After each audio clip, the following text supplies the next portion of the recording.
18. Rain drummed on the awnings overhead and dripped down between the gaps onto the stone paving of the kitchen courtyard. Karun was exhausted, and so were the rest of his wing. Karun felt as if he could scarcely hold his head up. They sat around their customary table, staring at their dinner, so tired they could hardly eat. They weren't the only ones. The senior jousters were just as exhausted, if not more so. And there wasn't a man without some sort of minor injury among them: bruises, wrenched muscles, sprains. The main difference, really, was that the senior jousters had been flying missions, and the boys had only been practicing. Heclatus was going from table to table, peering into eyes here, demanding to see throats there, and pouring an occasional dose from a steaming jug he carried, demanding it be drunk down on the spot. No one really minded. Heclatus's potions were always drinkable, and sometimes they were even tasty. He had more than made himself useful here. He had made himself indispensable. This was just as well for someone who was trying to keep the Magi from discovering he, too, was a magus. Should anyone come looking for a magus hereabouts, he would have the entire compound swearing he was so good a healer he could not possibly have any time for anything else. Practice had been difficult as usual. The desert dragons had protested every moment they had to spend in the rain, and Karun couldn't blame them one bit. They weren't meant for this muck, and if it hadn't been for Calith's premonitions, he wouldn't have forced them out into the weather at all. The rains had always been a time for rest and recovery for the jousters of Tia, and it would have been nice if it could have been the same for the jousters of Alta. Each of the tame dragons had reacted differently to the rain. Apetma sulked and had temper tantrums. Say Atman was lethargic, as if she could not muster any energy. Riethka was nervous and made mistakes. Caliph was clumsy. Perhaps he was affected more by the cold. Bethlin slept and slept and slept when she wasn't practicing or eating. Dioth whined the entire time he was in the air. Wastet growled at everyone except Orist, and Tethulan just gazed at everyone with the saddest eyes. As for poor Avatra, she hung her head with depression that didn't ease until she was back in her sand wallow. He hated asking this of them, but he felt as if he had no choice. The Magi were watching them all, he knew it, he felt it, and Heclatus confirmed it. If they didn't put on a good show of doing their best to get themselves into combat-ready shape, it wouldn't be long before the veiled accusations started, and then perhaps the open ones. They had been Torith's friends, and Calith lived among them. It would be so easy to point the finger of accusation at them all. Calith's premonitions were coming more often now. Actually, they looked more like fits when it came down to it. The boy would sit bolt upright in that peculiarly rigid pose, stare into something only he could see, his mouth would open, and that hollow voice would say things. Karun just considered that they were lucky that Calith's pronouncements were clear and unambiguous. According to Akhet 10, most of the current practitioners of the Seer's Eye among the Winged Ones were so cryptic that they required interpreters. The Magi were watching them all, according to Calith, as well as Heclatus, and would take any pretext to accuse Torith's friends of treason. The warnings had been timely, coming right after the start of the rains. It wasn't just the 10 of them, of course. Merritt later confirmed that any of Torith's friends inside or outside the compound were under intense scrutiny. For that matter, it wasn't only Torith's friends and acquaintances. Outside of that circle, it seemed there were rumors of people being hauled off and imprisoned every other day on suspicion of disloyalty. Tempers were always a little raw during the rains, but this year nerves were being stretched to the breaking point. The word treason was being made to apply to anything that the Magi didn't like. Traitors were those who dared to differ with anything that they wanted. Nevertheless, the boys were determined to give the Magi no excuse to voice their suspicions. So while the senior jousters went out to fight, Karun's wing went out to practice, making a show of using even the most miserable weather to train, even if they wouldn't be expected to go fight for another 2 seasons at best. Karun could only remind himself, as he saw the misery in Avatra's eyes, that if she had been in the wild, she would have had to hunt for her food every day regardless of the conditions. The best he could do for her and the others was to make certain that though they did get wet, they never got chilled, and they were always fed the best that the compound had to offer. That, and a great deal of love and attention, was all he could do to try and make up for her daily struggle in the wet. There wasn't much he could do for the boys other than commandeer the empty pen of one of the swamp dragons, one whose rider had been lost in combat before the rains, and who had not returned, for daily hot soaks for everyone. The cooks had taken the universal exhaustion of everyone with a dragon into consideration, and were providing meals that were comforting to the spirit and warming to the body. Tonight, dinner was meat and lentil soup, thick, hot, and filling, and most of all, extremely tasty, soothing to the stomach, and not requiring much chewing. A consideration when several of the jousters had facial bruises, either from flying accidents or being cracked across the jaw by missiles from below. Kurun tasted his, judged it cool enough to eat, and spooned some up. It was wonderful, and so flavorful it actually woke up his appetite, and he ate it slowly, with bread so fresh it steamed when he broke it open, and so soft it almost melted in his mouth. Everyone else was eating the same way, heads propped on one hand, leaning over the table, so weary they were half asleep and prodded on only by their hunger. If the Magi were spying on them now by what Heraclitus called scrying, they were having a singularly dull time of it, for all that they were seeing was tables full of warriors weary from fulfilling their duty. Because the senior jousters weren't using the practice field, and no one was going to play spectator in the rain, at last Kurun's wing was able to practice right at the compound. And because they were having to fly slowly anyway, the missile weapons were useless. They were practicing real jousting. Kurun didn't expect them to ever have to use the skill, but it was better to have it than not, and the spies would take it amiss if they weren't trying to learn it. There was a new modification to the harnesses. Kurun had mandated it for the boys first, but now even the senior jousters had asked for the additions. "We can't afford pride," one of them had growled. "There are too few of us." So now everyone had harness straps holding them to their saddles. The straps could be broken, oh yes, and if a jouster was hit hard enough to break the straps, he would certainly fall to his death, but it took a lot more to kill an Altan jouster now, at least.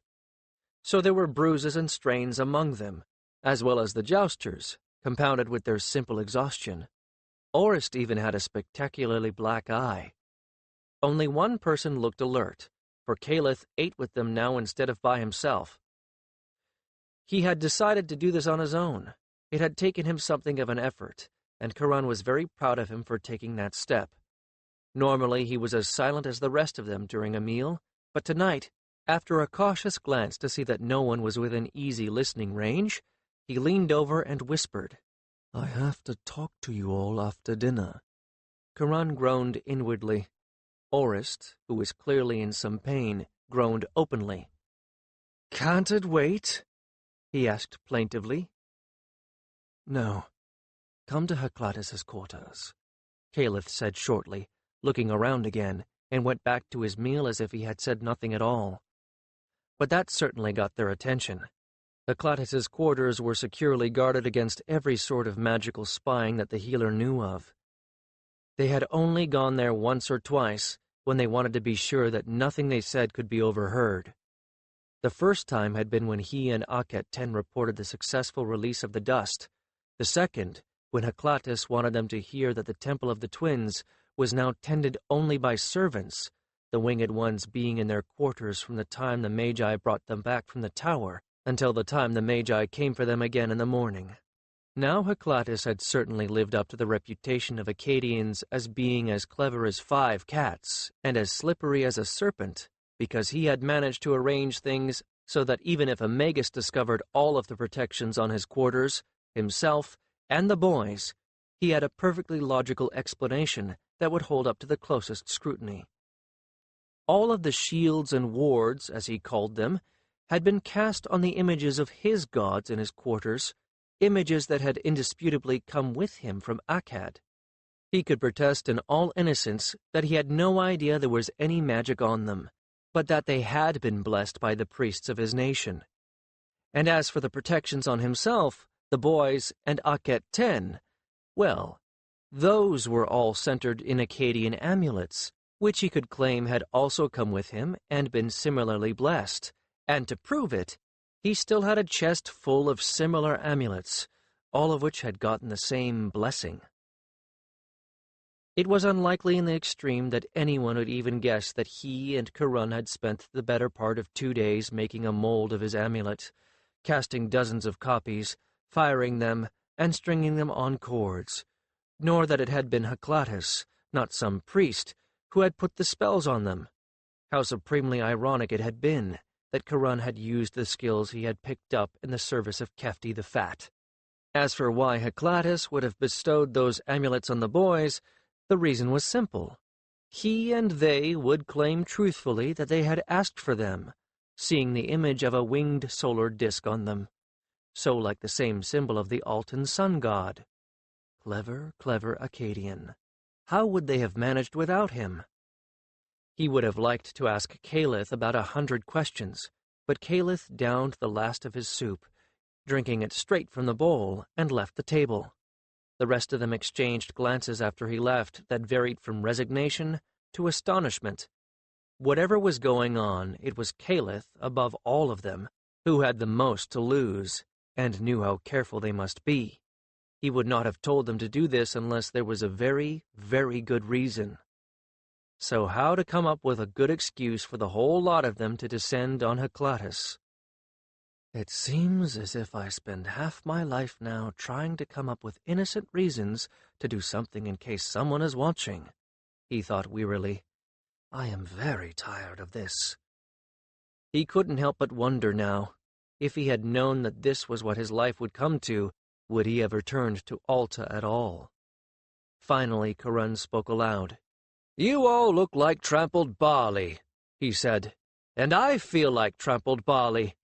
Finish your dinner, and as wing leader, I am ordering the entire wing to visit the healer.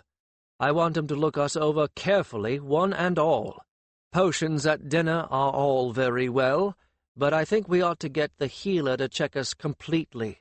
The last thing I want is for one or more of us to fall ill. A mistake in the air can be fatal. Well, said Gan after a moment, since he mixed the last potion he gave me with distilled palm wine, I'm not going to object too strongly. I'm tired, but too nervy to sleep anyway. Maybe he can give me something to make me relax and drop off. The rest nodded. I want something for this eye, Orist said ruefully because the eye was his own fault.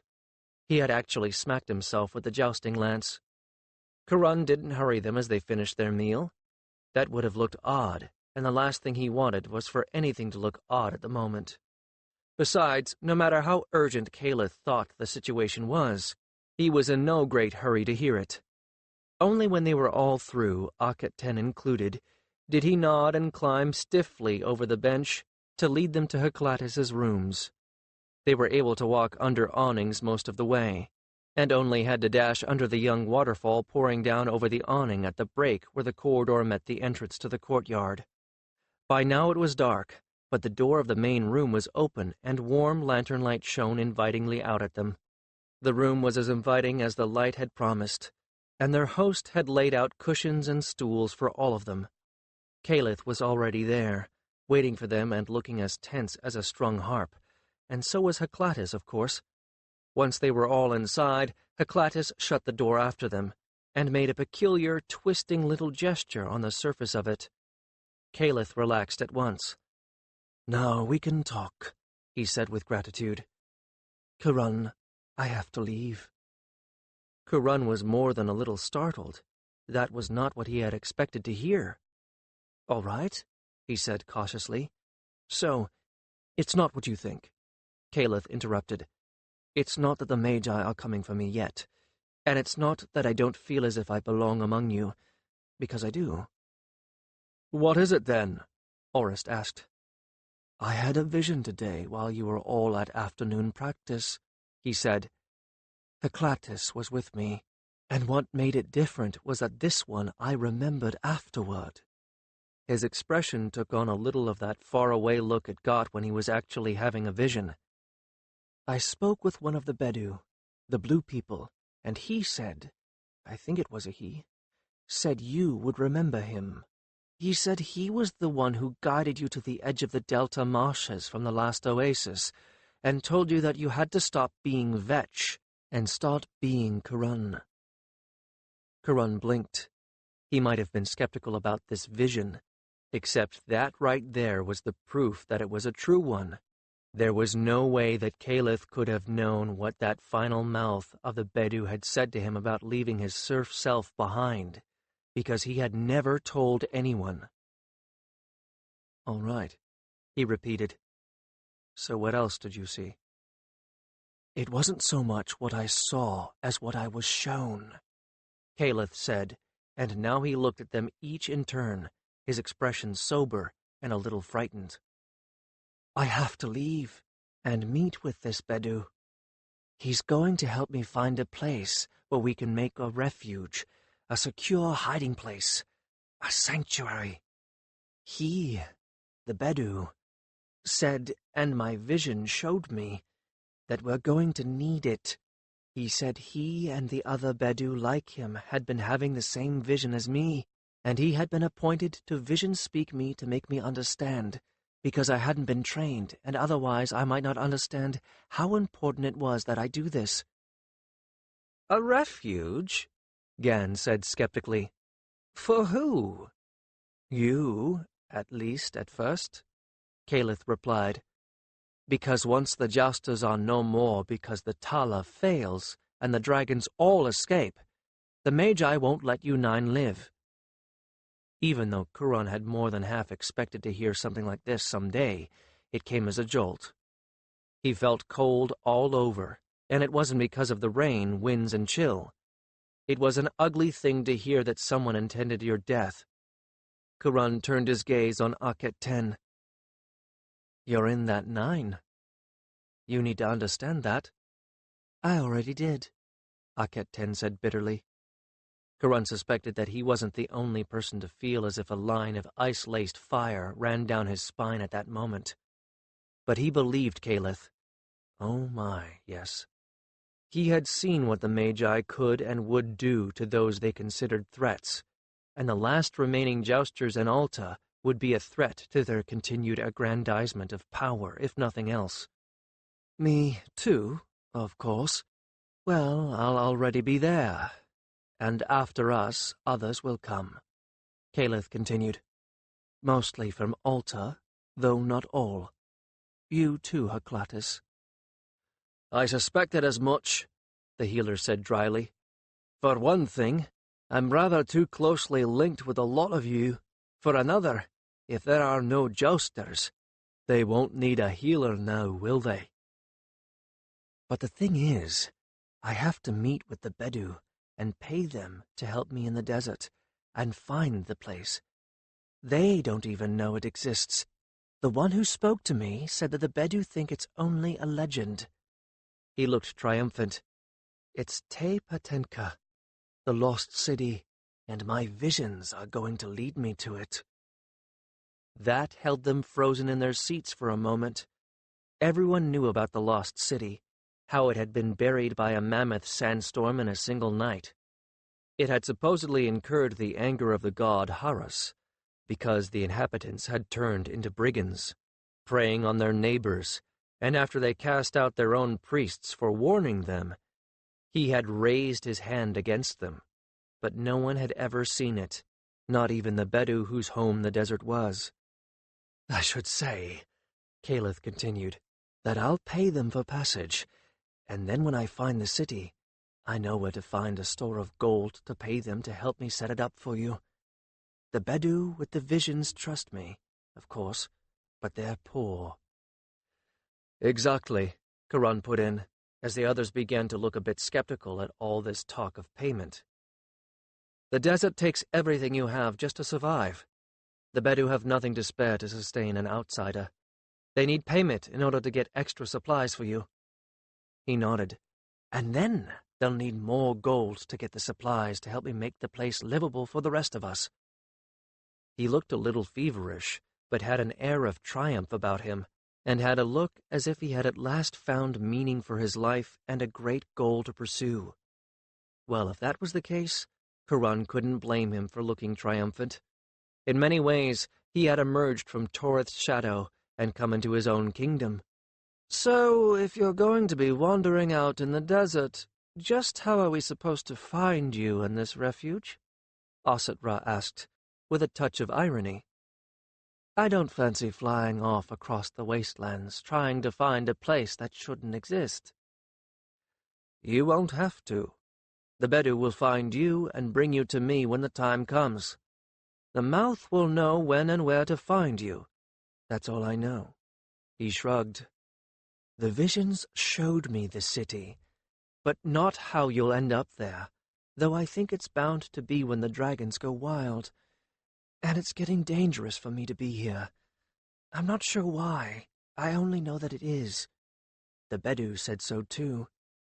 I'll leave in the morning. So this is the last time we'll all meet before I see you in Te Patenka." Kurun cast a glance over at Haklatus, who interpreted the look correctly. "I believe him, Kurun," the healer said. "I think this is a true vision. I told you once that these things come in fragments. We should be glad that he got enough to know the next part of the plan." "We essentially destroy the Jousters, then escape into a refuge," Kurun mused aloud. "It could be worse, I suppose." Caliph scowled at him. "Yes, it could," he said with annoyance verging on anger. "You could come back to the compound after the battle, and the Magi could wipe you all out of the sky with the eye. I've seen that, too, and I don't want to see it truly happen instead of being a maybe future." That stopped Kurun dead. In fact, they all went as still as stone for a moment, and in the silence, the rain outside was very loud indeed. "All right," Kurun said into the silence. "In that case, let's all work on making sure that particular maybe future never has a chance of coming true." Kurun half expected that no one outside of their little group and Merit and her sister Nofret would even notice that Caliph was gone, and as far as he was able to tell, that was the case. Lord Kaman did not mention it. There were no rumors from the court, and in fact, Caliph's absence might well even be a relief for some. Kurun did not even attempt to keep up the fiction that he was still there, though if anyone asked him, he was going to say, truthfully, that Caliph had left one night, leaving no word of where he was going, and then add, "Though he spoke once of trying to find the lost city." He figured that such a statement would brand Caliph as completely mad. Even the Magi would probably not bother to look for him after that. But no one outside the group ever spoke of him. Perhaps, like Torith, they were all trying to pretend he had never existed. Perhaps they were trying not to draw attention to themselves. Perhaps both.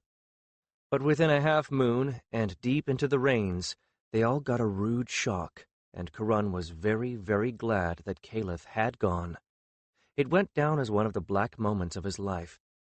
Lord Kaman sent dragon boys around to the entire compound that morning as they all awakened, saying that he wished to address them over breakfast. Kurun fed Avatra without thinking very much about it, though it wasn't unusual for Lord Kaman to address them all together. It wasn't unheard of. Perhaps the work of the Rains had gotten noticed, and the Great Ones wanted to send a reward of some sort, or at least a word of commendation. They certainly deserve it, he thought, with more than a bit of bitterness. More than the Magi, if you were to ask me. After all, they were having to fly in that magic-befouled weather, and because of their efforts, the border had been pressed back yet again, almost to the place it had been when Kurun's own village had been lost to the Tians so many years ago. But when Lord Kaman finally appeared to the restless crowd of jousters waiting for him in the kitchen courtyard, he was not alone. There was a magus with him, and at the sight of the man, the muttering men in the courtyard went deathly quiet. It seemed at that moment that every drop of rain on the awnings overhead and dripping down between the gaps in the cloth was terribly, terribly loud. Akhet Ten sucked in a breath, and Karan was very glad that she was sitting at the back of them all, and they were at a table at the back of the wall. There were a lot of taller, older men between them and the Magus, and yet the man's penetrating eyes seemed to sweep the crowd and see all of them. Karan would very much rather have been in complete shadow at that moment, and he hoped that the Magus had only seen a sort of shape, and not that there was a girl among them. He did not want Akhet Ten to be noticed. It was not a comfortable sensation. Those eyes were as cold and as dead as opaque pebbles, and Karan would have wagered at that moment that he was looking at a man who would bury his own mother alive if it got him something he wanted. But at least his gaze didn't rest on any of them. "This is Magus Mutkara," said Lord Kaman carefully, too carefully, into the silence. "The Great Ones have decreed that he is to have oversight of the jousters, in order that the Magi may make the best use of us. Our tactics, so successful now, they say, will become even more successful with a Magus to guide us." There were worlds of hidden meaning there, and Karan was under no illusion that he could read more than half of them. It would have taken someone like Toreth or Calith, versed in double dealing of the court, to decipher all of them. Some were clear enough, though. Lord Kaman was under no illusion that the Magus was here to help the jousters. The man is here to spy on us, he means? Karan thought instantly, and was passionately grateful that now there was nothing to hide. No dust, no plan to spread it, and no Calith with his visions. What would the Magi have done had they discovered Toreth's brother had become a winged one, untrained, and one of the sort they dreaded most? At least he could have expected to be dragged off to the Tower of Wisdom to be used and used up. At the worst, Karan preferred not to think about what the worst could be. He had the horrible suspicion he couldn't possibly imagine it. No wonder Calith had said that he was in danger. If he'd had any hint from his visions that this was coming, he could only have read it as imperative that he get away. And how fortunate it was that they had already found ways of explaining everything else that the Magi might take exception to. Everyone had the stories straight, and no one would deviate from them or fumble out contradictory explanations. The Magus nodded at Lord Kaman's words, but said nothing. He only looked at all of them, hunting with his eyes, searching for some sign of rebellion, perhaps. Karan set his chin, straightened his back, and looked right back again. He would not show this man that he was afraid. If he saw anything, let him see defiance and be damned to him. Let him see rebellion, if that was what he was looking for. He could suspect it all he wanted. Karan's actions would not give him any ammunition for an accusation. "The Magus's words are to be obeyed as mine," Lord Kaman said tonelessly, making it very clear in that moment just who was the new ruler here, if the Magus's attitude hadn't already made that clear. It was not an auspicious beginning for the day. By the time the day was over, it was quite clear that there was no love lost between the Magus and his new charges. Karan was not the only jouster to meet the appearances of the Magus with outward but bare civility. Mutkat Ra poked his long nose into everything, from the kitchen to the sandbath pen, and asked abrupt questions wherever he went. The dragons didn't like him, and greeted his appearance with hisses and whines. Even the best-tempered of them made no bones about their dislike of him. He repaid their displays with no visible expression whatsoever. The jousters ignored him, except when he addressed one of them directly, and they gave him as little opportunity to do that as possible. They kept out of his way until time to fly, then quickly took their dragons to the landing courtyard, knowing he would not venture out into the rain, then mounted as fast as they could and got their dragons into the air. The dragons didn't even care to linger. That left him only Karan's wing to inspect. He surprised Karan by appearing soundlessly in the door to Avatra's pen, appearing out of the gloom while Karan was harnessing her. The first Karan knew he was there was when he cleared his throat ostentatiously.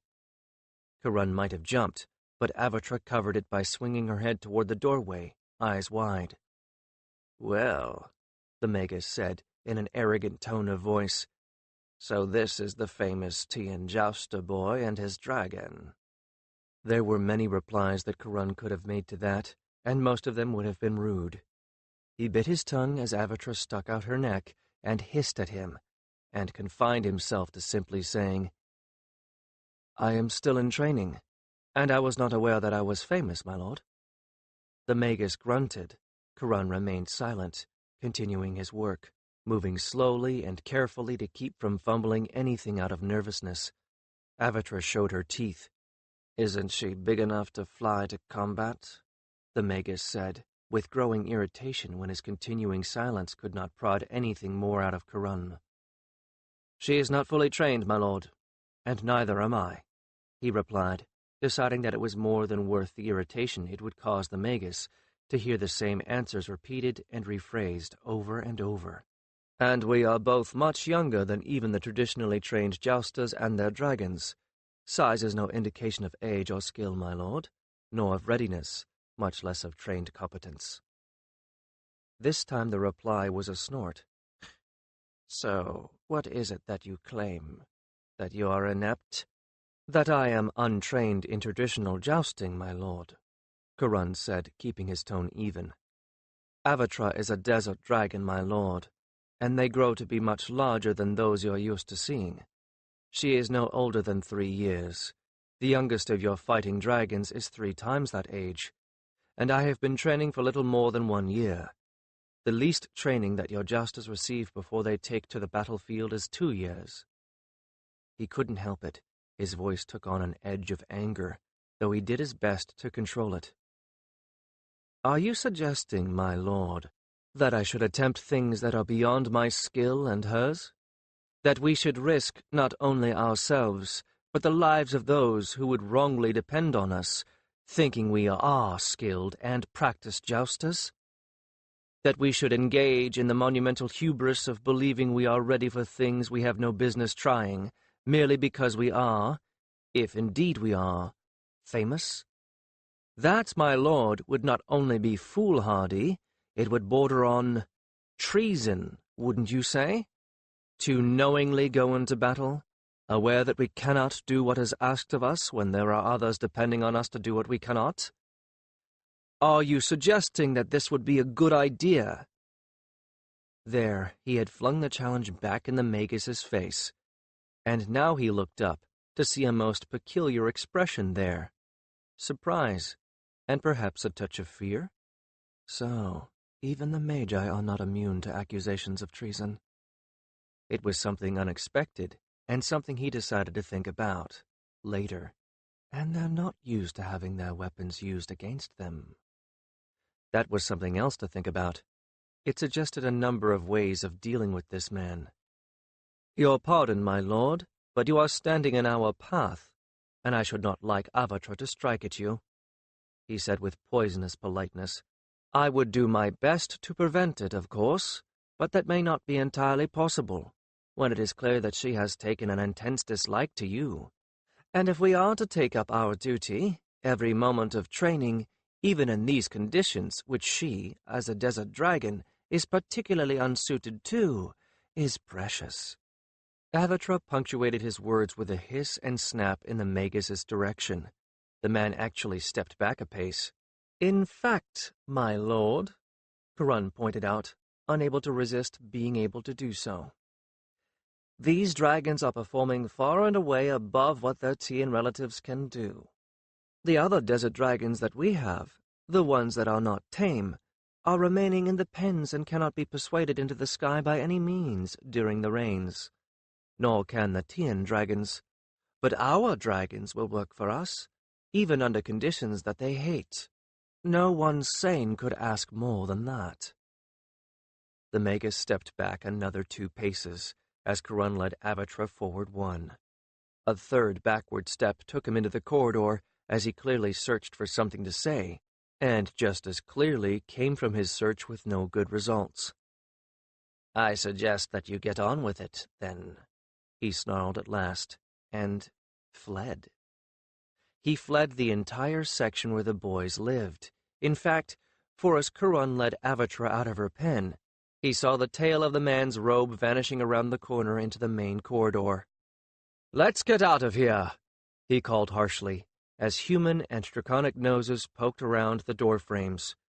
"We have training to do." A ragged chorus of assent met his command, and as he led Avatra toward the landing courtyard with the rain drumming down on canvas above him, he heard the slap of leather soles on the stone behind him and the clatter of dragon claws. He led the procession with his head held high and without a backward glance. He felt the Magus's glare on the back of his neck from the shelter of one of the other doorways as they passed. Avatra felt it, too, and hissed again, but made no move otherwise as he put a steadying hand on her shoulder. Let him look and glare. All he would see was Kurun doing his duty despite conditions that would excuse anyone else from fulfilling them, and Kurun's wing following their leader and their trainer, obedient and ready to serve Alta as soon as they were able. Yes, let him look. He would find no treason here. What they wanted was not treason to Alta. If anything, it would be the saving of their land, and he kept his head high as they went out in the pouring rain, secure in the sure knowledge of that, if nothing else. 19. The Magus was wont to appear out of nowhere, drop an acidic remark or an impertinent question, and wait to see how badly he had shaken his prey. He was quite successful at it most of the time. He had Akhet 10 so rattled that she fled whenever he was near, and he had even the senior jousters frowning and growling into their beer. However, Kurun felt that he had gotten the upper hand on their first, and thus far only, exchange. Perhaps that was why there had not been a second one. He had not succeeded in rattling Heclatus at all, not even when the inevitable confrontation over the magic guarding his quarters came, early in the afternoon of his second day as their overseer. Kurun was privileged to be there for that incident, and to his mind, it was the one bright moment since the Magus had descended on them. He was actually seeing Heclatus for a legitimate complaint, a badly bruised forearm. The dragonettes were not big enough to do a falling man catch, so he had decided to try a different tactic. He reasoned that if they could at least slow a fall, he might get there in time to save whoever had been knocked from the saddle. So the new maneuver they were trying to perfect was of coming in under the falling body, holding it for a moment, then letting it slip only to have another dragonette come in from below for a second catch. It was a clever idea in theory. In practice, it only made the falling victim's path less predictable, and had ended up in a lot of bruises. Fortunately, even the experienced jousters, who had shunned such things before, had taken to wearing saddle straps around their waists now, and extra heavy girths on their saddles. Between the violent flying that their dragons were doing to evade projectiles from below, and their own exhaustion, no one wanted to take the chance of being knocked off a dragon in mid-flight.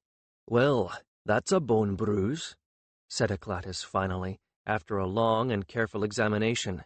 "It is going to take a while to heal. The best I can offer you is a poultice of wormwood for the outside, and suggest a heavier hand than usual on the beer jars for the in—" "Healer!" came a furious shout from the courtyard outside, making them both jump. They stared at the cloth hanging over the door, which let fresh air in while keeping most of the bugs out, and giving some privacy. "What devilry are you up to in there?" They both recognized the voice, of course, after nearly 2 days of listening to it. "I am seeing a patient, my Lord Magus," said Heclatus in a thickened version of his Akkadian accent, so that he made the word Magus sound like maggot, and Kurun had to choke down a laugh. "I beg your pardon if I fail to understand what you mean by devilry." "That magic!" shouted the Magus, and he sounded nearly beside himself with rage. "That filthy foreign magic! Your quarters are riddled with it. How dare you practice magic here? Get out here and explain yourself this instant." Why must I come out there? Heclatus wondered softly. I would have expected someone like him to simply barge in here.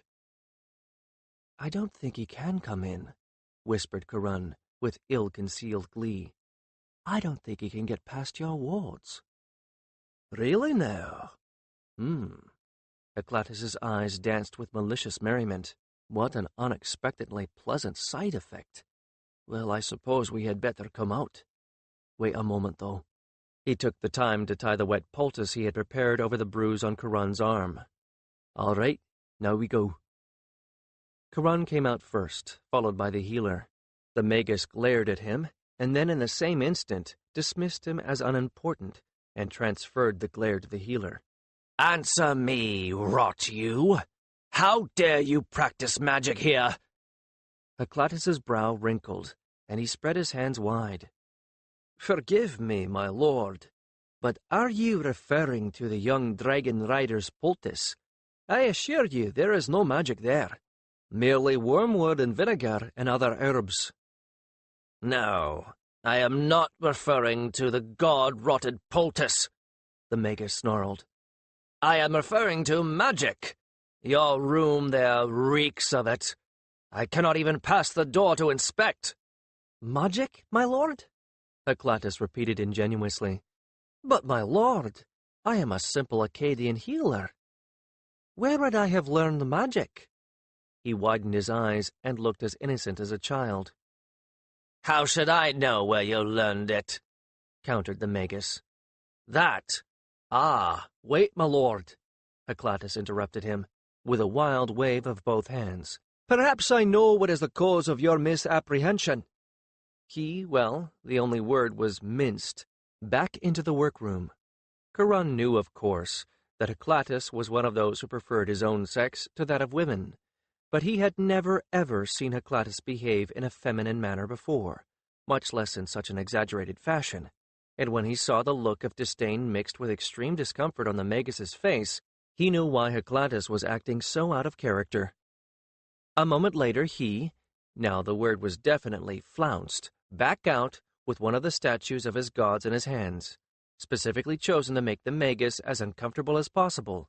It was the king of the Akkadian gods, stark nude, accompanied by a slender young man serving as his cupbearer, and the two of them were in a pose that suggested that it shortly wasn't going to be a cup that the young man was bearing. Akkadian art was quite realistic. The magus actually broke into a sweat. Though, judging from his words, it might not have been the subject of the statue, or at least not only the subject, that was making him sweat. "Yes," he hissed, pointing a finger at the statue. "That's one source that—" Eclatus regarded it fondly. "Well then, there is your explanation, my lord. It is not magic that you sense, but the blessing of my gods. I took all of my household images to the appropriate temples to have them blessed before I left to journey here, and I took the precaution of acquiring a large store of specially blessed amulets at the same time. I supposed that some of my patients might seek the blessing of a god when they came to me to be healed, and I was right." "Heresy," said the magus in a strangled voice. Somehow he didn't sound sincere. Not surprising, considering that what the Magi were doing, in raiding the Temple of the Twins for the Winged Ones in order to work their magic, might well actually be heresy. "I beg your pardon," Eclatus frowned. "There is no law in Alta barring the worship of other gods than those you Altans worship. The contrary, in fact. And I make offerings at both sets of altars, yours and mine, anyway. So where's the heresy in that?" "It is—" But the magus could get no further. He simply spluttered and shuffled his feet in impotent rage. "Are you suggesting that the Great Ones are planning on barring the worship of one's own gods in one's own household?" Eclatus continued, eyes glittering dangerously. "I certainly hope that is not the case. I would not remain in this city for a single moment if I thought that was true, and neither would any other Akkadian, and of course I would have to tell my compatriots of the change in the law as soon as I could." He held out his free hand and studied his fingernails carefully. "I think the Great Ones would soon come to regret that before too long, given the kinds of positions that Akkadians fill all over the city." A veiled threat, and they both knew it. And they both knew that Akkadians did serve in key functions all over Alta, and what was more, They would pack up and leave, taking their skills and their accumulated wealth with them, if they were denied the right to have images of their choosing in their household and worship their own gods. Heclatus wasn't bluffing, and the Magus knew it. Point to Heclatus, Charon thought. The Magus seethed with impotent rage. But of course, I am sure this is all just a simple misunderstanding, Heclatus continued, turning a shining smile on the Magus. And now that you realize that what you thought was foreign magic is simply the bountiful blessing of my gods, you know that there is nothing to worry about here. Well, at least not magically speaking. To Charon's surprise and delight, Heclatus began to simper at the Magus. And I wouldn't call it worry, but unlike mighty Theus, I find older, not younger, meant to be the best cup companions. The Magus made a strangled sound in the back of his throat, went dead white, and fled. Charon stuffed both hands against his mouth to keep from laughing aloud until the Magus was well out of hearing distance.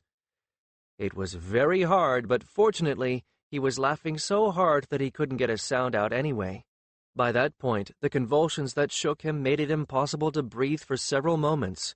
Tears streamed down his face, and he had to sink to his knees, rocking back and forth as he clamped his arms to his sides. Finally, he sucked in air again in an enormous gasp and looked up. Heclatus's grin very nearly set him off again. "Oh, dear gods!" he gasped, tears still coursing down his cheeks. "Did you see his face?"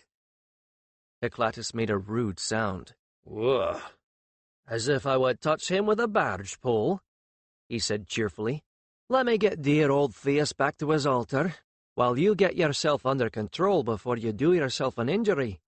You can dislocate your own jaw by stretching it too far, you know." That just set him off again, and Heclatus made an exasperated sigh and went back inside his workroom. Fortunately, he stayed there long enough for Charon to stop laughing, wipe his eyes, and get back to his feet. "I think," the healer said as he came back into the courtyard again, "that I might just lodge an official protest with the Great Ones about this incident. I very much doubt that it will rid us of the man, but it will put them all on notice that I was serious." "Well, now we know that not only can he not scry past your wards, he can't even get physically past your wards," Charon pointed out. "That's useful." "Yes," Heclatus replied thoughtfully. "The thing is, I wonder why. My magic has never had that effect before. I shall have to look into that very carefully." "I had better get back to my wing," Charon replied, with some regret, for it was comforting, knowing he was standing in the middle of the one place in the compound that wretched Magus was never going to go. "Yes, go," Heclatus said, absently making a shooing motion. "Keep the poultice damp while you wear it, but take it off to fly or do other work, and keep it away from Avatra. I don't think she'll try to eat it, but it could make her ill." "Thank you, Hela," Charon said, but Heclatus was already going through the door curtain, mumbling something under his breath. When they all got together in Charon's room later that night, there was something waiting for him, and Charon was unsurprised to see that it was an Akkadian statue. This one he happened to know was no goddess. It was a simple artistic piece, but he had no doubt that Heclatus had put the same wards on it as were on his real god images. He decided, if asked, to claim that this was the Akkadian equivalent to Wed Teesh, the goddess of luck and love, a rather natural deity for a young man to worship, and doubly so for a jouster. The fact that it was a fine little figure of an exceptionally lovely, completely unclothed young lady was just incidental, right? "Akhet-ten isn't going to like it," he thought, placing the image on the little shrine in the corner. He surveyed it and smiled. Heclatus certainly knew Charon's taste very well. Akhet-ten is going to have to get over it. There was plenty of Altan art, well, perhaps not plenty, but certainly a reasonable amount, including on the walls of the public places in Lord Yatiran's villa, that depicted dancing girls wearing little more than a string of beads. There was no logical reason for her to take exception to this piece, which meant, of course, in the contrary nature of girls, that she would. The others noticed the addition, the boys with sly looks and elbows to each other's ribs, and Akhet-Ten with a frown, then a disdainful sniff, and he explained what had happened that afternoon with great gusto. When he got to the part about Haklatus flirting with the Magus, even Akhet-Ten had to stifle howls of laughter. "I know I've seen this in Haklatus's rooms," he said, gesturing to the statue. "And I think I'm probably supposed to say it's an Akkadian goddess he gave me. If this does what I think it's going to do, it'll keep that rotted Magus out of here as well." Akhet-Ten turned a look on the statue that, had it been wood instead of marble, would have set it afire. "I think it should have been that image of Epialon then," she said pointedly, her brows furrowing in a frown. "Now, Akhet-Ten, you know that you'd never get Haklatus to part with any of his handsome lads," teased Gan. "This was probably the only image he didn't want to keep for himself." Akhet-Ten colored and opened her mouth to say something when she was interrupted by noises outside the door. It was Avatra, snorting and rearing up out of her sand like a rising cobra. There was someone shadowed against the light of the corridor in the doorway to the pen. For one moment, Karun felt a jolt of alarm. "Avatra," came a hissing whisper out of the dark. "Hush, it's only me." "Merit!" exclaimed Karun, more quick-witted than the rest in recognizing the voice and realizing that the silhouette was too short to be the Magus. "What are you doing here?" "Us," corrected Merit, and Avatra also bleatedly recognized her voice and settled back into her wallow with a grumble. And indeed it was two figures, not one, that emerged, blinking into the light spilling from the doorway. At first glance, it was hard to tell which of the girls that pulled back the hoods on their rain capes as Merit. They were, literally, alike as two barley grains. Or at least it seemed that way to Karun. But evidently Akhet-Ten had some arcane way, unknown to mere males, of telling them apart, for she looked at the left-hand one of the pair and said sharply, "Nofret, what are you doing here?" The handsome young woman turned grave, faintly shadowed eyes on Akhet-Ten and said simply, "Escaping." Both of them put down bundles that had been hidden beneath their capes. "We assumed that the worst had already happened to us," Merit said bitterly. "We were wrong." "What worst?" said Akhet-Ten. "You haven't been banished or anything, have you?" Nofret sighed. "No, but believe me, it is a good thing that Toreth and Caleth taught us about making many plans, well ahead of time, because we needed them." Merit nodded, and the two of them pulled off their rain capes and settled down onto cushions that the other boys offered. Karun noticed that they were dressed, oddly enough, in simple clothing, more like that one of their servants would have worn. "This afternoon the entire court was summoned by the Great Ones after a long morning council meeting. The first we knew about it was when the great ladies sent us to be bathed and dressed by their servants. By the time we got our wits about us, we were already in a procession, and the next thing we knew, a new royal clan had been made, and we were being betrothed to a pair of magi we'd never seen before. And if they're twins," said Nofret, with a lift of her eyebrow and a toss of her head, "I am a dragon." "What did you do?" asked Gan, looking utterly stunned. "We went along with it, of course," Nofret replied. "The vows aren't valid. These men aren't in a royal clan, no matter what the Great Ones decree. The laws of the gods say that you can't create a new royal clan unless an old one dies out. And even if both our betrothed were dead, which they aren't, we can't be wedded to anyone who is not of royal blood without our consent, which we did not give and were not asked during the ceremony. No matter what words were spoken over us, we are not betrothed in the eyes of the gods, and that is all Merit and I care about." Merit nodded. "When Toreth died, we knew it was always possible we would be asked to marry others in the royal clans. Well, Nofret anyway. When Caleth went away, we did think it was possible we both might have to, so we started making plans of what to do." Now Nofret smiled fondly on her sister.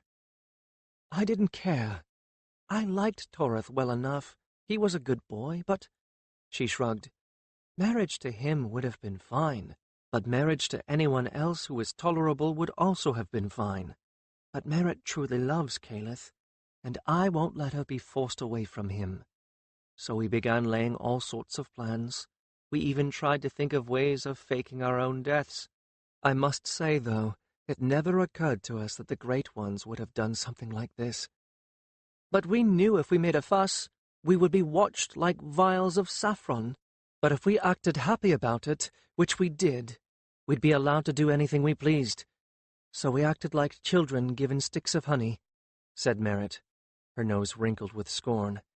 Everyone must think we're brainless, or that we're frantic to get any husband, or else that we're so desperate to get back into the succession that we'd willingly marry the sacred baboons.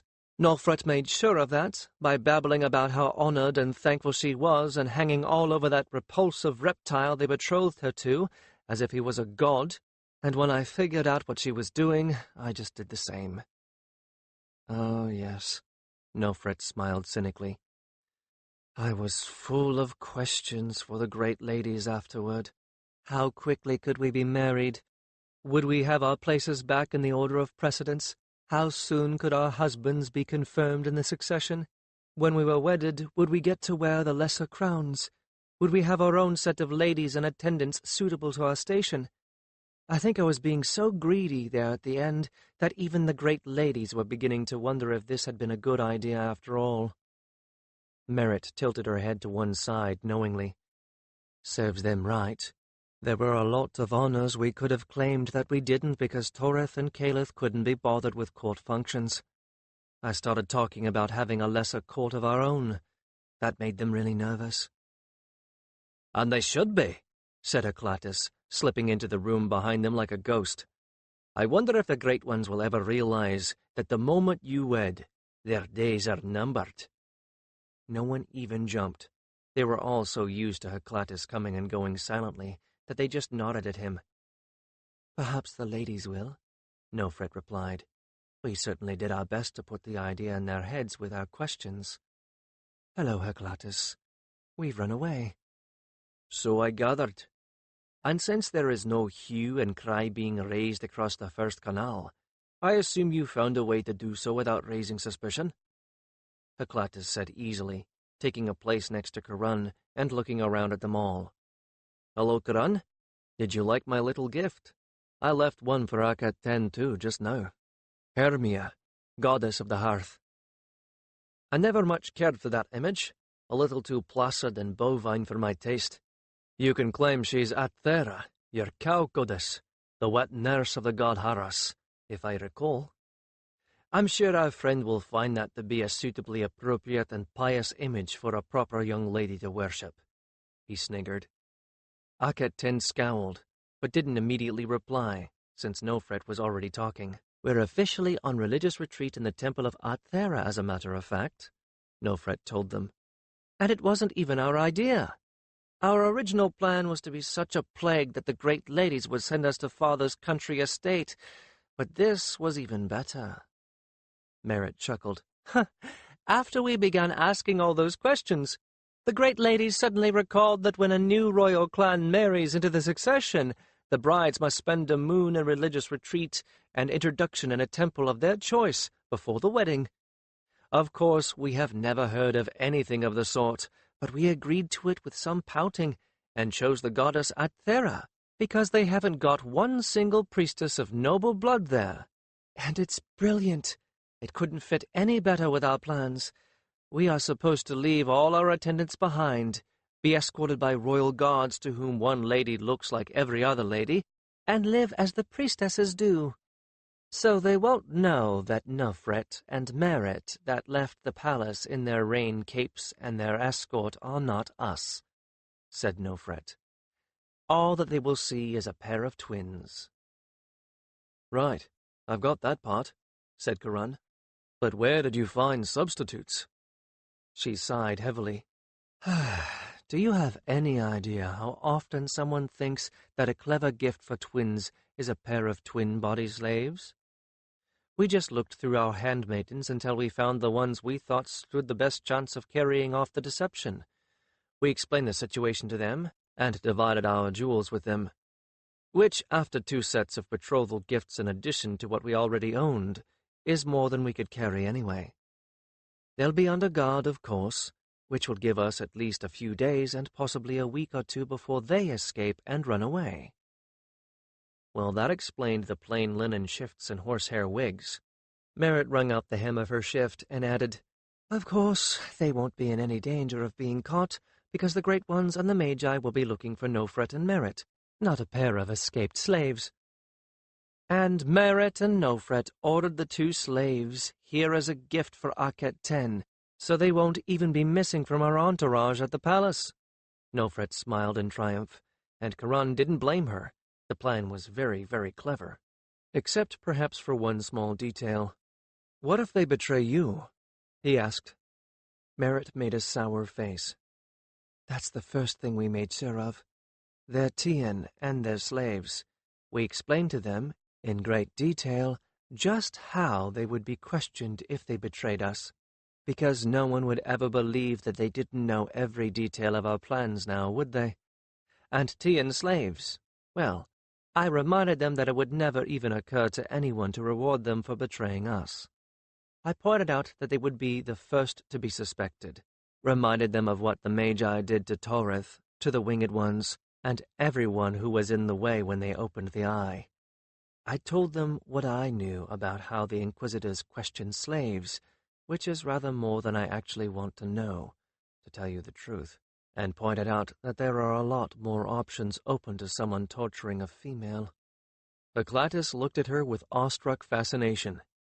"You horrible young woman," he said, admiration in his voice. "Not horrible," Nofret corrected. "Brutally honest and realistic. I didn't enjoy telling them, and I wasn't trying to intimidate them. We gave them the truth, and then a chance to escape with wealth. We picked the cleverest because they have the best chance of escaping quickly, and we picked the temple they have the best chance of escaping from. On the whole, I think we should be commended. They certainly didn't seem displeased with the bargain." "They didn't have a choice, though," said Karan doubtfully. "They didn't have a choice about being made slaves either," Nofret retorted. "They were lucky past all reason. They could have been bought by a brothel and weren't. They could have been bought by almost anyone to serve as pleasure slaves and escaped that fate too. Instead, they were bought and given to us, and then got a chance to take back their freedom, all for the price of silence, a little play-acting, and some cleverness in escaping. In their position, I would be weeping with gratitude in front of the statue of Athera tonight, and planning to offer prayers of thanksgiving for the rest of my life once I got away." "She has a point," Karan conceded. "So, now I assume you want us to get you... where?" asked Gan. "To Caliph," said Merritt immediately. "He's managed to get 3 messages smuggled to me since he left. The last one said, 'The hawk rises above the storm, the desert finds its own.'" Karan, Eclatus, and Akhet 10 exchanged looks. It was Eclatus who spoke slowly, as if he was thinking aloud. "The boy has the seer's eye," he said, "and he's with the mouths, who presumably have something of the same and can teach him how to call visions instead of waiting to be struck by them. We all know how he feels about you, Merritt." She colored, and Nofret bit her lip, and looked pensive. "And it is reasonable to assume he has been trying to watch you from a distance. So it is also reasonable that if he can get you to the edge of the desert, he will know, or possibly already knows, where you will be." Akhet 10 shrugged when Merritt looked to her for confirmation of this speculation. "I can't think of any other interpretation. The question is how we can get you there quickly, and with as little to track you by as possible." "Amulets will take care of the latter," said Eclatus, sucking on his lower lip. "But we fly you out," Karan said suddenly.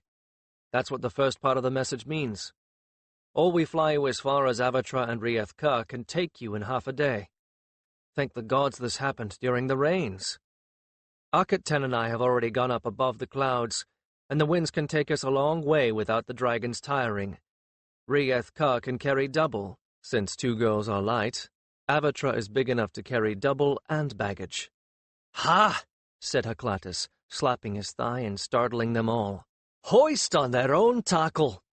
I can borrow those winds that the Magi are using, or one of them anyway, to take you straight west in the morning and straight east in the afternoon. As fast as that air is moving, it will take you all the way to the desert and back with no one the wiser." Akhet-Ten grinned for the first time. "No one is going to miss us for that long, are they?" Karan shook his head. "No, they won't. And even if someone were to come out to watch us, they won't stay for long, because there's nothing to see once the dragons are in the air. Look, here's what we'll do." Merritt and Nofret slept in Akhet-Ten's room, secure in the knowledge that with Haklatus's guardian goddess there, the Magi would not be able to spy on the chamber. In the morning, everyone behaved absolutely normally. The Magus did not even glare at them more than usual.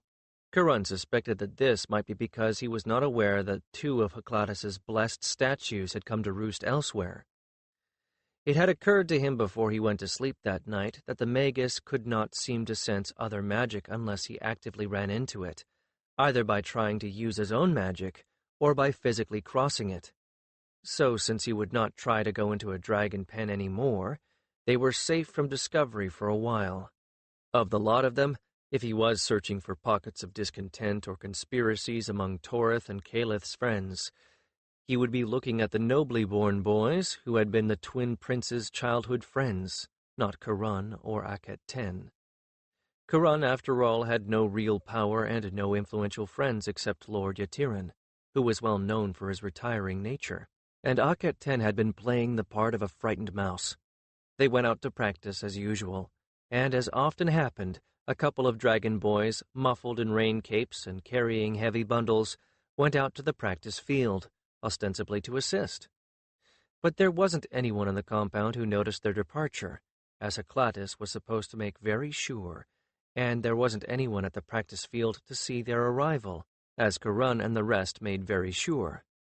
They all landed for equipment checks, and the dragon boys moved in among them. There certainly wasn't anyone to see that when the dragons took off again, Akhet-Ten had a second rider strapped in behind her, while Karan had another and both bundles. Avatra lumbered heavily into the air, taking a good long while to get up to speed with her triple burden. She didn't complain, though, and Karan didn't feel any faltering in her wing beats, so he assumed that she was all right with the extra weight.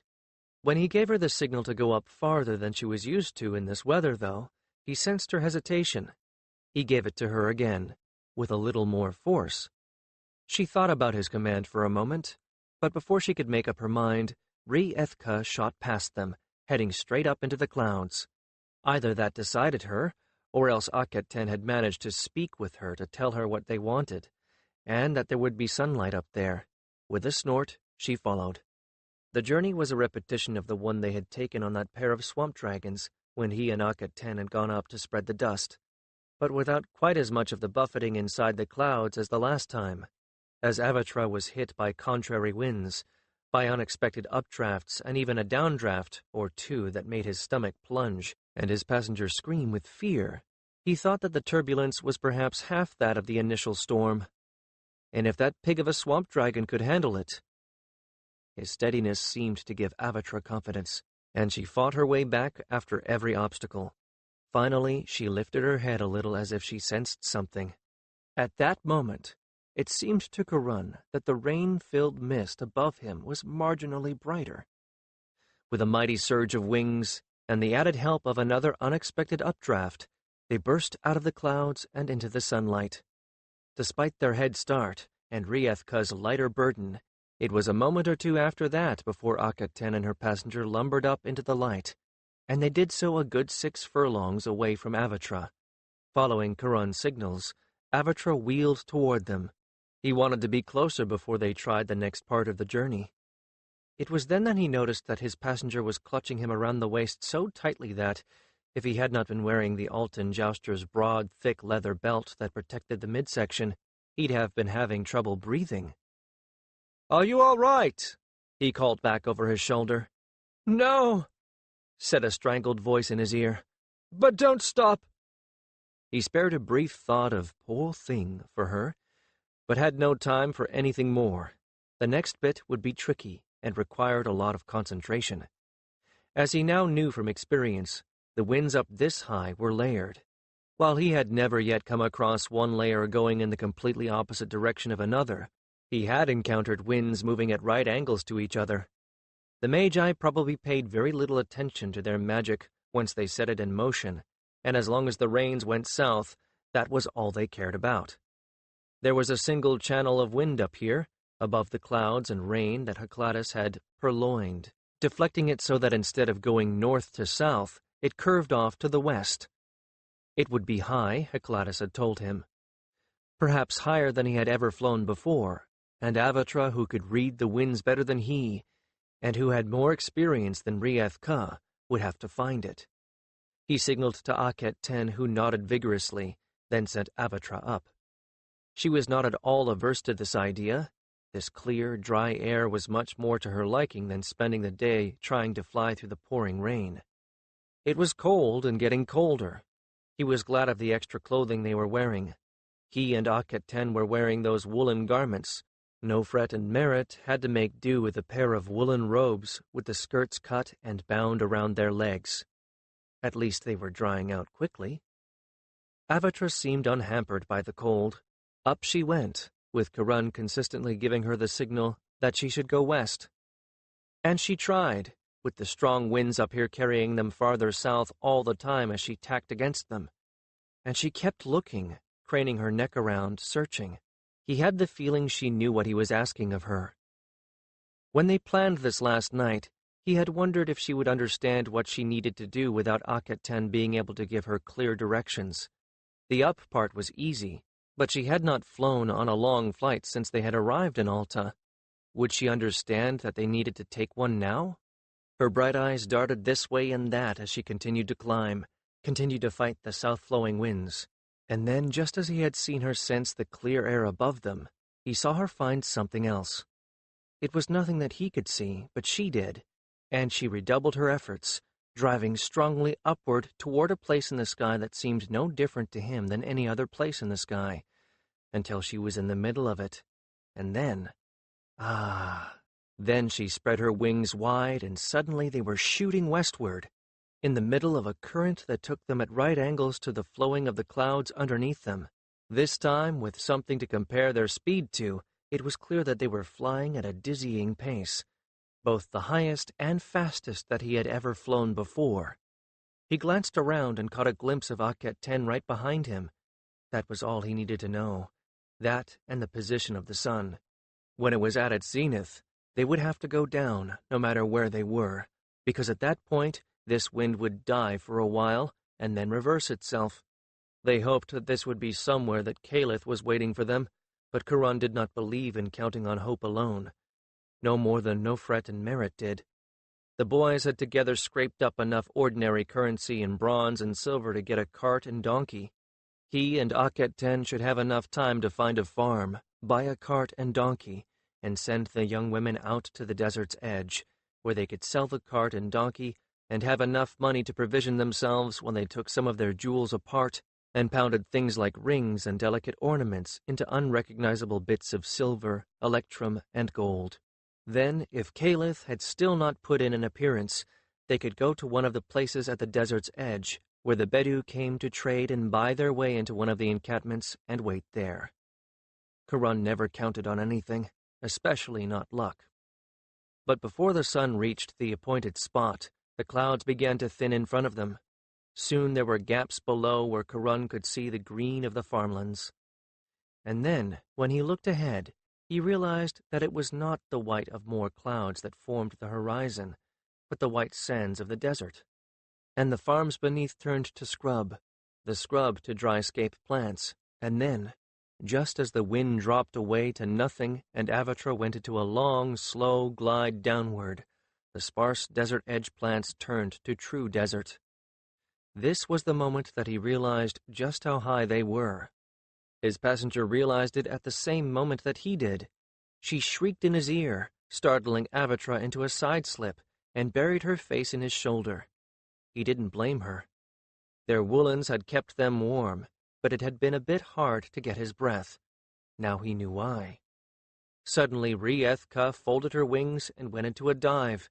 Taken by complete surprise, he only had the wit to direct Avatra to follow her, and follow she did. It was not the sort of heart-thumping, near-vertical stoop that he and Akhet had endured on their first such flight, but it was steep enough, and he heard his passengers' muffled wails of pure terror against his shoulder. Riethka evidently saw something that he couldn't, for she had her eyes fixed on some point in the blank expanse of desert below. This was not so much a dive as a series of steep spirals.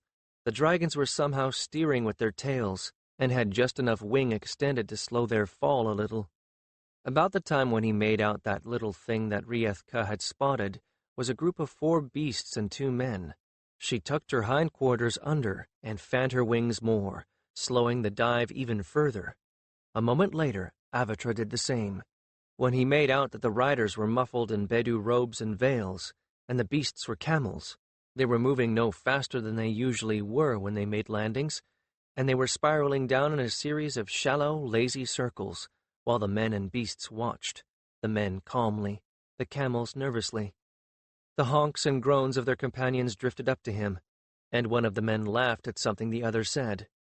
Then the wings of both dragons snapped open to the fullest, simultaneously, and they began back-winging furiously. They touched down within a heartbeat of each other.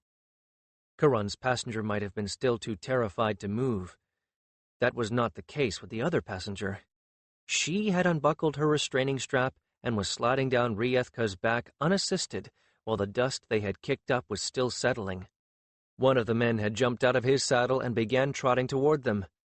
She hardly seemed to touch the ground as she ran to meet him, cape flying behind her. He caught her up in a tight embrace and held her, while Kurun muttered to the young woman behind him, "You can look up now, Nofret. We're down. Calith's here, and something a little easier to ride is with him." "I'm not a coward," came the trembling reply.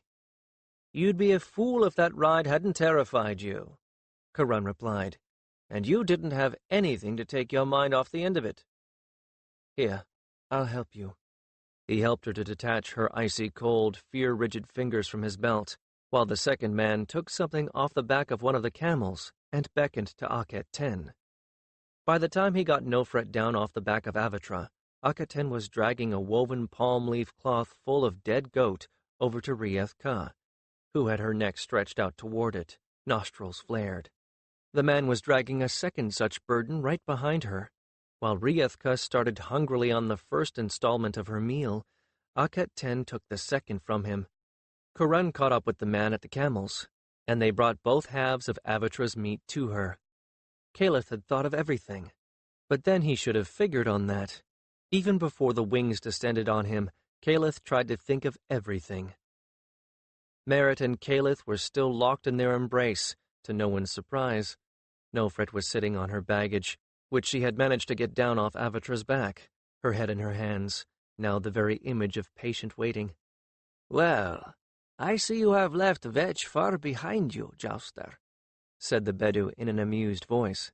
"And I see that your clan has prospered enough to afford us 4 goats this time, mouth of the Bedu," Kurun replied with a lopsided grin. "Oh, they have been paid for, be assured of that, Kurun of Alta," said the Bedu. "We have found your city, and have renamed it Sanctuary.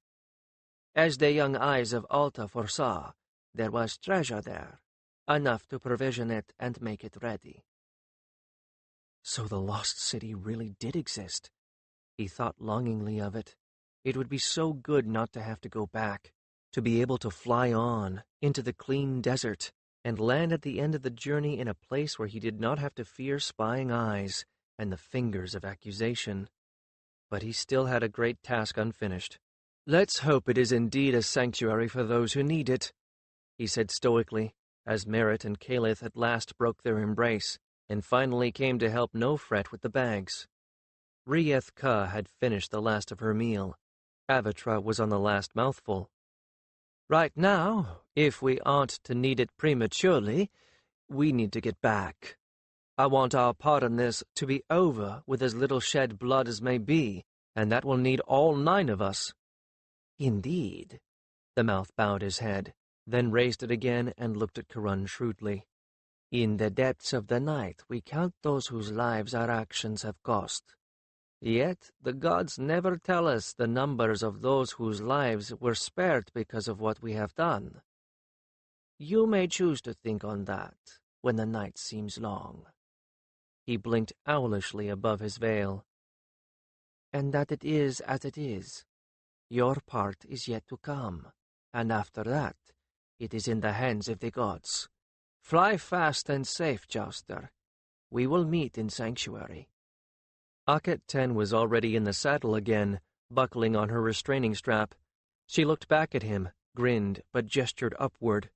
He took the hint and signaled Avatra to kneel, climbing up in the saddle himself.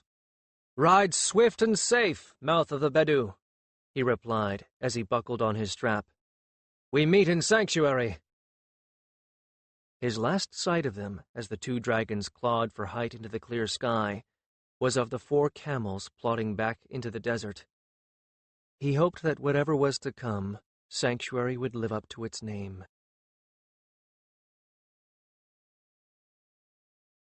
20. It didn't look like anything at all, really. Just a faint grayish haze on the surface of the 3 ripe tala berries in Karun's hand. It could have been dust, except that it didn't rub off.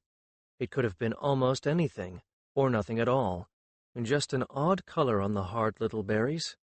Karun handed them back to Heclatus, who took them with a smile and raised an eyebrow. "The harvest looks good this year," he said. "Yes," Heclatus replied blandly. "They're all like that, plump and well-colored. From here to the southern border of Tia, or so I'm told by the few who venture there. Whatever else, the rains were good for the Tala." Lord Kaman nodded gravely. "So a week to dry, and then we can use them, which is just as well, since I think we have scarcely a week in stockpile." He knew, of course. He had frowned at the odd color of the berries, had looked up at Heclatus, who had nodded, then the both of them smiled just a little. Karun contained his glee with an effort, for he knew that the Tians had no more Tala stockpiled than the Altans did. The Altan agents had not been able to steal any Tala, but they had done the next best thing. During the rains, they had made holes in the roofs of the storage rooms where it was kept to deny it to the enemy. The rain and the rot that followed spoiled it, or most of it. Only the Tala actually stored at the Jouster's compound had been spared. Lord Kamun's smile was a weary one. Once the rains had ended, his lot had been fraught with difficulty, for the Magus placed in governance over all of them had flexed his muscles and ordered impossible things. A return to traditional jousting, that had been the first thing, of course. Well, he could order all he wanted, but the Magi could not compel obedience on the battlefield, at least not yet, and the jousters had bowed their heads and continued with Karun's tactics. But besides that, he had ordered all of them into the sky twice a day, every day, with no rest and little recovery for the injured, and that was taking a toll on them. As tired as they had been during the rains, they were bone-weary now. Lord Kamun's sad smile told Karun that he would be glad to see an end to the situation at last, even though it meant there would be no more jousters, and he would have no more command. Karun could not imagine what the Magi were thinking of. Were they trying to be rid of the jousters themselves? It seemed unlikely. Or were they trying to get rid of the old jousters, seeking to replace them with young men of their choosing? Karun decided to ask Heclatus about that, this evening. Right now he had a practice session to run. They had gone back to using that distant practice field the day that the rains started to taper off, even though the senior jousters were so much in the air that they didn't have time, much less the need, to practice. Karun didn't want an audience where the Magi could see that they had gathered one. He did not want attention drawn to his wing. They did have an audience, though, for their new exercises, which were quite exciting, even though there wasn't a single person out there other than the wing and Heclatus who knew what they were for. He got back to the pen in time to find his dragon boy cinching the last strap down on Avatra. He checked them all, as he always did, and smiled. "Good job," he said, "as always." The lad grinned as he gave Avatra the command to kneel. No more vaulting into the saddle from the ground for him any more. Avatra had gotten too big for that. There was absolutely no doubt in his mind now that Tala slowed the dragon's growth, as well as dulling their minds and instincts. Avatra was much bigger than her mother had been, and might even be a hair bigger than Cachette when he last saw Ari's dragon. And she still had another 2 to 4 years of growth ahead of her. She was bigger than every other adult dragon in the compound. He gave her the signal to fly, and she leaped straight up from the pen, just as Cachette always did. He took her up over the compound and waited, circling on a thermal, while the rest finished their harnessing and joined him. They lined up in a V-shaped formation, with Avatra at the point, and headed for the practice grounds. He was the target, since Avatra was the oldest and most experienced flyer. By now she could perform everything he remembered Cachette doing, which meant that she could outperform most, if not all, of the Tian dragons. The exercises they were all running now, which would be crucial very soon, were harassing maneuvers. Karun had gone to the swamps and watched as the swamp dragons challenged each other and drove each other out of hunting territories. Then he had come home and taught the harassment techniques to the wing. Avatra hated this. What the others were doing spoke to her deepest instincts, and she wanted badly to turn on them. That she didn't bespoke her deep bond of trust with Karun. He only wished he could reward her patience as it deserved. Tala-drugged dragons would respond with irritation and would continue to obey their riders. Undrugged dragons, or those for whom the Tala was wearing off, would try to chase the interlopers out of their territory until they realized that the dragon was immature. He'd seen that, too, in the swamp. Then they would realize that there was a sky full of better targets and potential mates, and there were wretched little hairless baboons on their backs that should be gotten rid of before the proper business of draconic life could be taken up. And that would be the end of the jousters. There was still one more matter that he had not come up with a plan for, warning the Altan jousters of what was to come. He wanted to do that. It didn't seem at all fair not to. But there might be one or more among them who would tell the Magus, and he did not know what would happen then. But that was a week or more away, and he still had time to think of a plan, or so he hoped. They arrived at the practice field, which was just on the inside of the 7th Canal. On the other side were the great estates and small, unprotected villages. He was not particularly surprised to see that there was a crowd gathered to watch. At least, this was so far out that it was unlikely there were any magi here to note that they were not practicing traditional jousting. He set Avatra up. The others went higher. Each of them would take it in turn to harass her. She hissed. She knew what was coming, and she hated it.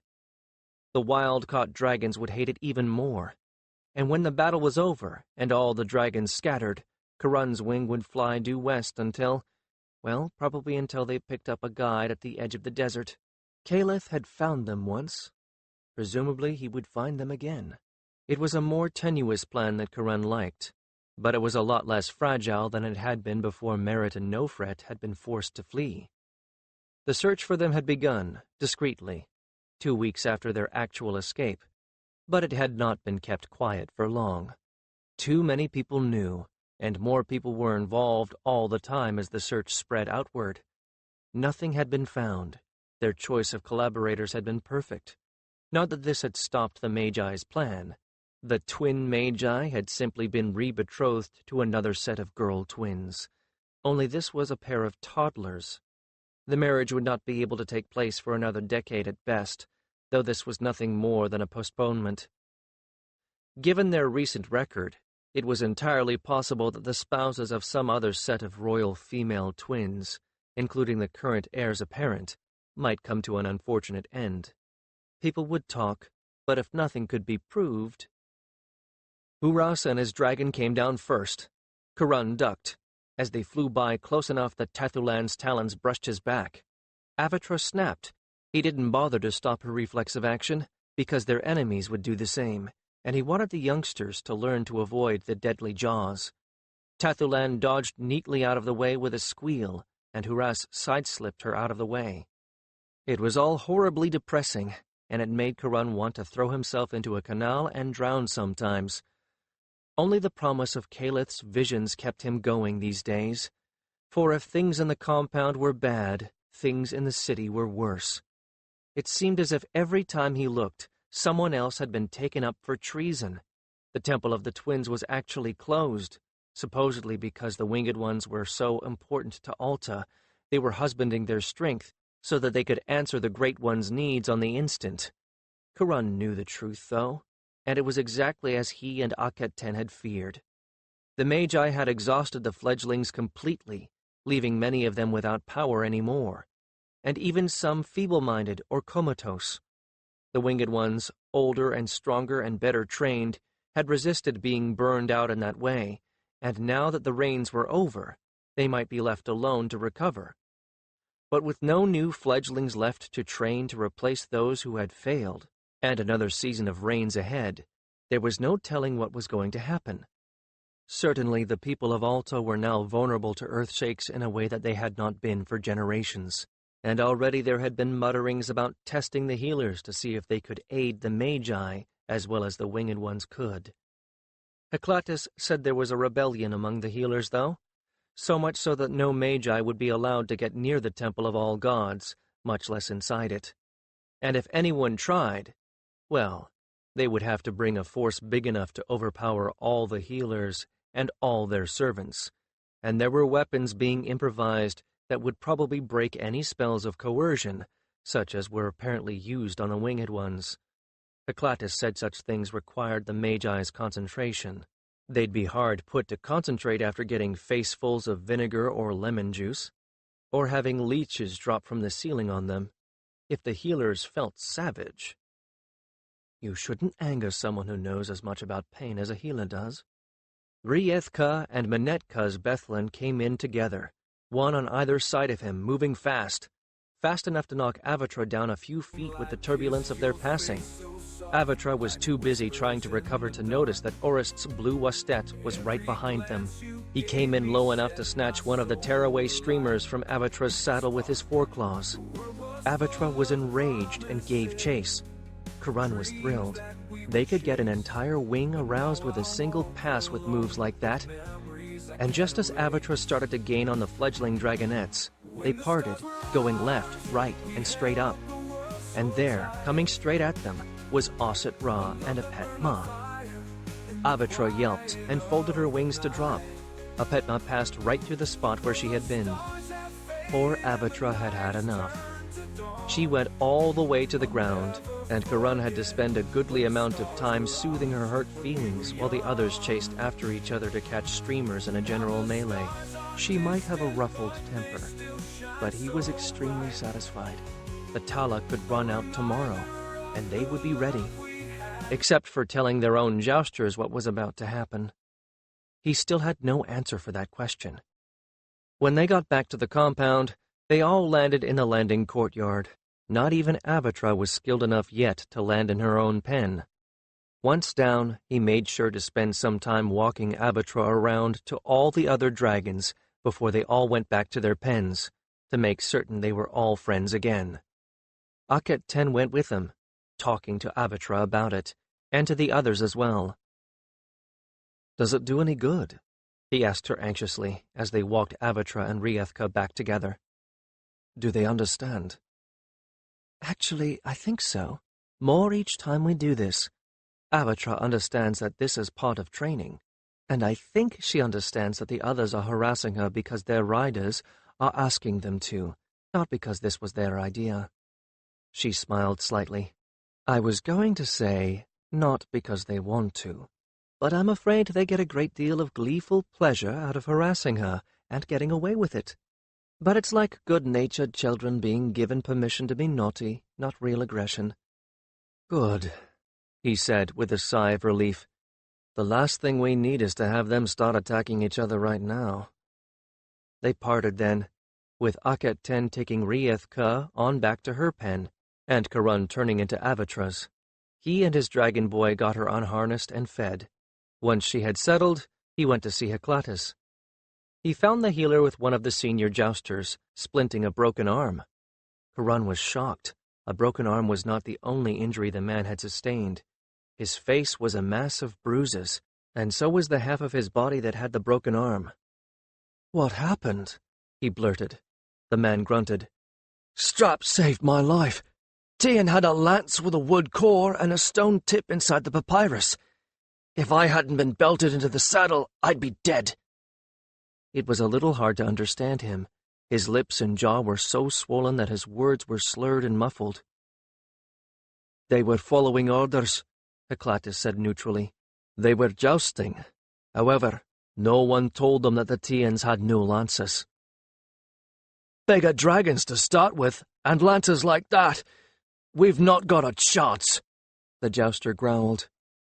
He might have said more, but at that moment, Lord Kaman, and what seemed like all of the senior jousters in the compound, descended on Heclatus's quarters like a storm. All of them were shouting, or at least talking at once, and all of them were angry. Heclatus shook his head at them. Harun couldn't make out more than a word or two either. Finally, Lord Kaman held up a hand for silence. Miraculously, he got it. "What is this all about?" Heclatus asked, aghast. "The Magus just gave us orders that every senior jouster is to fly every flight, no matter what," shouted someone from the back. "He included everyone on the injured list by name, even you, Arsheptar." "What?" The injured man and Heclatus spoke, or rather bellowed, at the same time. The cacophony started again. Lord Kaman held up his hand, and it died. But it was Karun who spoke first. "My lords," he said, enunciating each word with such care that he was sure even the most stupid of them would understand that he meant something far more than he was saying. "I do believe that my wing and I can help you with some new strategy. Will you rouse your mounts and come with me to our practice field? Lord Kaman, I can take you. Heclatus, you should go with Akhet 10. And my lord Ashep-Ta, I believe you ought to ride behind Huras, rather than flying just now. Will you come?" They stared at him for a moment, as if he was a baboon that had somehow produced human speech. Then Lord Kaman said, "Jousters, I think this is a very good idea. We need to practice where no one will interfere with us." There were still looks of total bewilderment, but no one demurred. In fact, after the first few began taking hesitant steps toward their dragon pens, the rest followed. Karun and Heclatus helped the injured jouster to his feet and made their way to the boys' pens. Fortunately, he met them in the corridor just as they were about to go elsewhere. "Get the dragons harnessed and up," he ordered shortly, to their astonishment. "We need to go to the practice field. Akhet 10, you have Heclatus. Huras, you take this man. Fast! I want to get there and be back before anyone notices." The wing understood, at any rate, and to his immense satisfaction, although they were the last to know, they were all the first into the air, even Huras, with the injured jouster. They led the way to their field and landed there. The dragons had all just been fed and drugged and were sleepy, and while they were irritated at being forced to fly, they were inclined to lie right down on the warm grass in the sun and bask rather than quarrel or wander. Simply staking their reins down kept them in one place. The jousters all gathered around Karun and Lord Kaman, who both looked at Heclatus. "Give me a moment," the healer muttered. He closed his eyes and began to chant under his breath, and shortly he was sweating as if he was trying to shove a heavy stone up a ramp all by himself. He grew paler, too, and just when he began to sway a little with exhaustion, he stopped, opened his eyes, and sat down hard in the grass. "They won't find us, not for a while," he said heavily. "And if they try to scry, what they'll see is all of you practicing up there." He pointed at the sky above. "He's a magus, as well as a healer," Karun explained to the baffled faces. And that's where our story begins, I suppose. He explained everything, Torith's original plan, and why he had decided to make the Jousters into a force to make the teens forge a real peace, their long discussions, the change in the plan after Torith's murder by the Magi, Calith's visions, and finally what they had done to the Tala. In a few days, you'll be using the new stuff, he told them, and so will they. Once the dragons aren't drugged anymore, we thought they would probably obey for a while out of habit, but we planned to go along on the last flight and goad the Tian dragons into rage, so they'll throw their riders and escape. We were going to warn you so that you could ride your dragons down to the ground and turn them loose. Silence. Karun began to sweat. Told out like this to senior jousters, it didn't seem like such a good plan anymore. The Magi are trying to kill us anyway, growled the injured man. Isn't that obvious? It's better to be a live dog than a dead lion. After a moment, there was some muttering of agreement. But why? Asked someone else in a bewildered voice. That's what I don't understand. All eyes went back to Karun, who was still in a cold sweat. I don't know, he said finally. But at practice today, I started to wonder something. What if they wanted to replace all of you with their own men? I mean, Heclatus thinks that the eye can't be used on cloudy days or at night, and it's not really good enough to get one person, but a dragon and a rider are. What if they wanted to replace all of you with men who would follow orders, and if those orders were to use your dragons on Altans, would do it without question? Silence again, but this time utterly stunned. The injured man sat down with a thud. Blessed gods, said one. Heclatus looked as if he had swallowed a sea urchin. The theory fits, he said, with so much barely suppressed rage in his voice that those nearest him took a step back.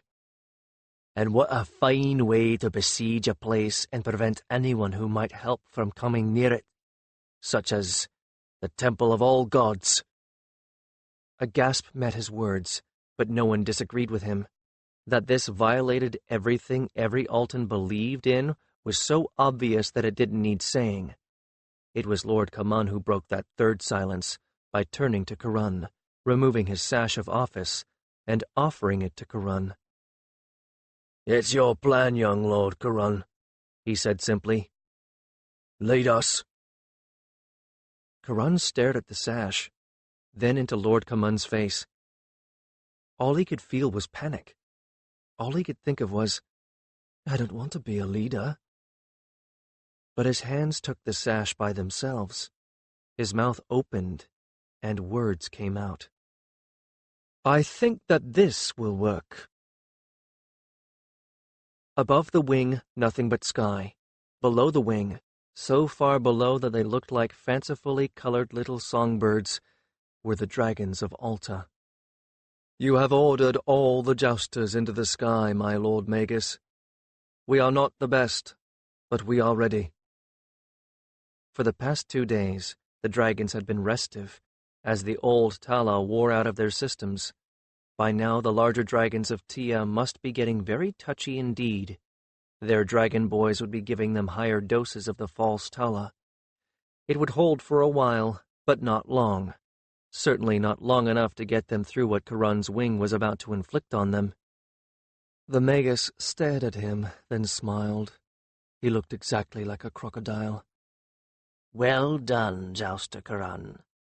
I will commend your loyalty and zeal to serve to the Great Ones. Somewhere out there in the desert, he hoped, Calith was waiting. Whether they would all survive to reach him was another story. These were not fellow wingmates that they were about to harass. These were full-grown desert dragons, all wild-caught, and now, all of very uncertain temper, except, of course, for a single tame dragon that Karun especially did not want to face. What would the Magi think when none of the jousters returned, and they found a compound peopled only by slaves and servants? He hoped they would think that all of them had died, and that Lord Kaman and Heclatus had deserted, rather than be held responsible for such a massive failure. He really, truly hoped that the Magi would send out trappers to take wild dragons and try the false Tala on them. That would be festive. Somewhere down there was a covered ox cart carrying an old peasant man and a quarrelsome old woman heading east. Hidden in the cart, beneath a false bottom, were a dozen images of Akkadian gods and goddesses, and one statue of a comely woman that was not a goddess, along with all the wealth that Lord Kaman and Heclatus could put together. Heclatus had looked disturbingly comfortable in that linen gown and woman's wig, but the statues ensured that the Magi might look for them, but they would not find them. They had all worn jousting armor and carried lances. The moment that they passed over the 7th Canal, the armor and lances had come falling out of the sky like a strange rain. No one was going to be encumbered today.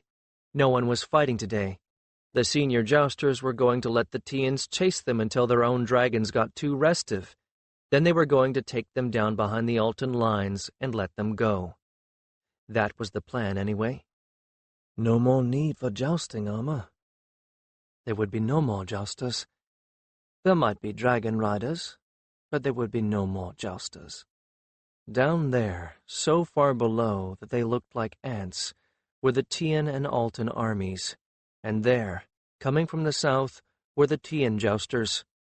Up here it all seemed so very simple, and Charon's mind felt strangely detached.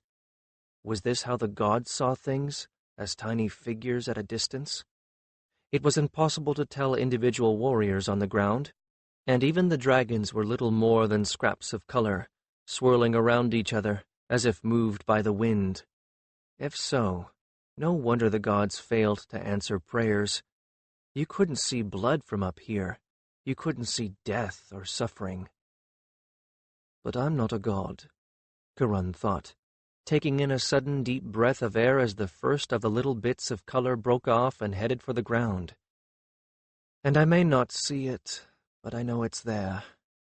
It's time to do what I can to stop it. He gave Avatra the signal to dive.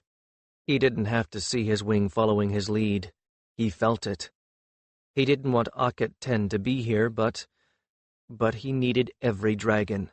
And little Rieth-Ka was the smartest, the swiftest, the most agile of them all. And besides, he couldn't have kept Akhet 10 away short of knocking her out, stuffing her in a bag, and putting her in Lord Kaman's cart.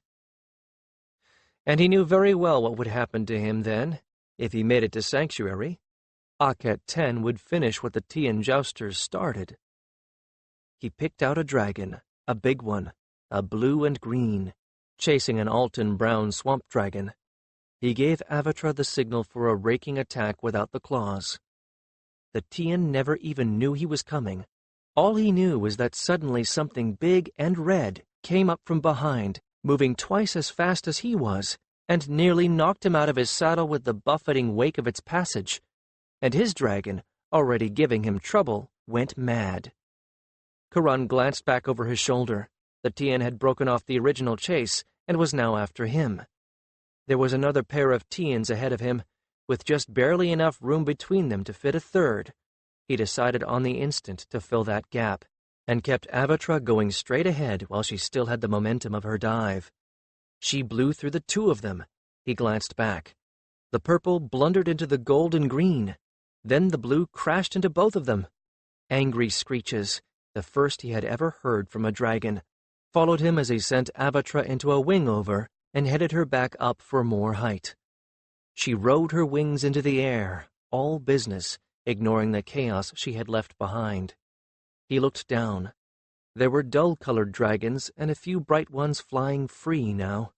The dull ones were streaking back for the marshes of Alta, tearing bits of their harness off as they went. The bright ones seemed confused.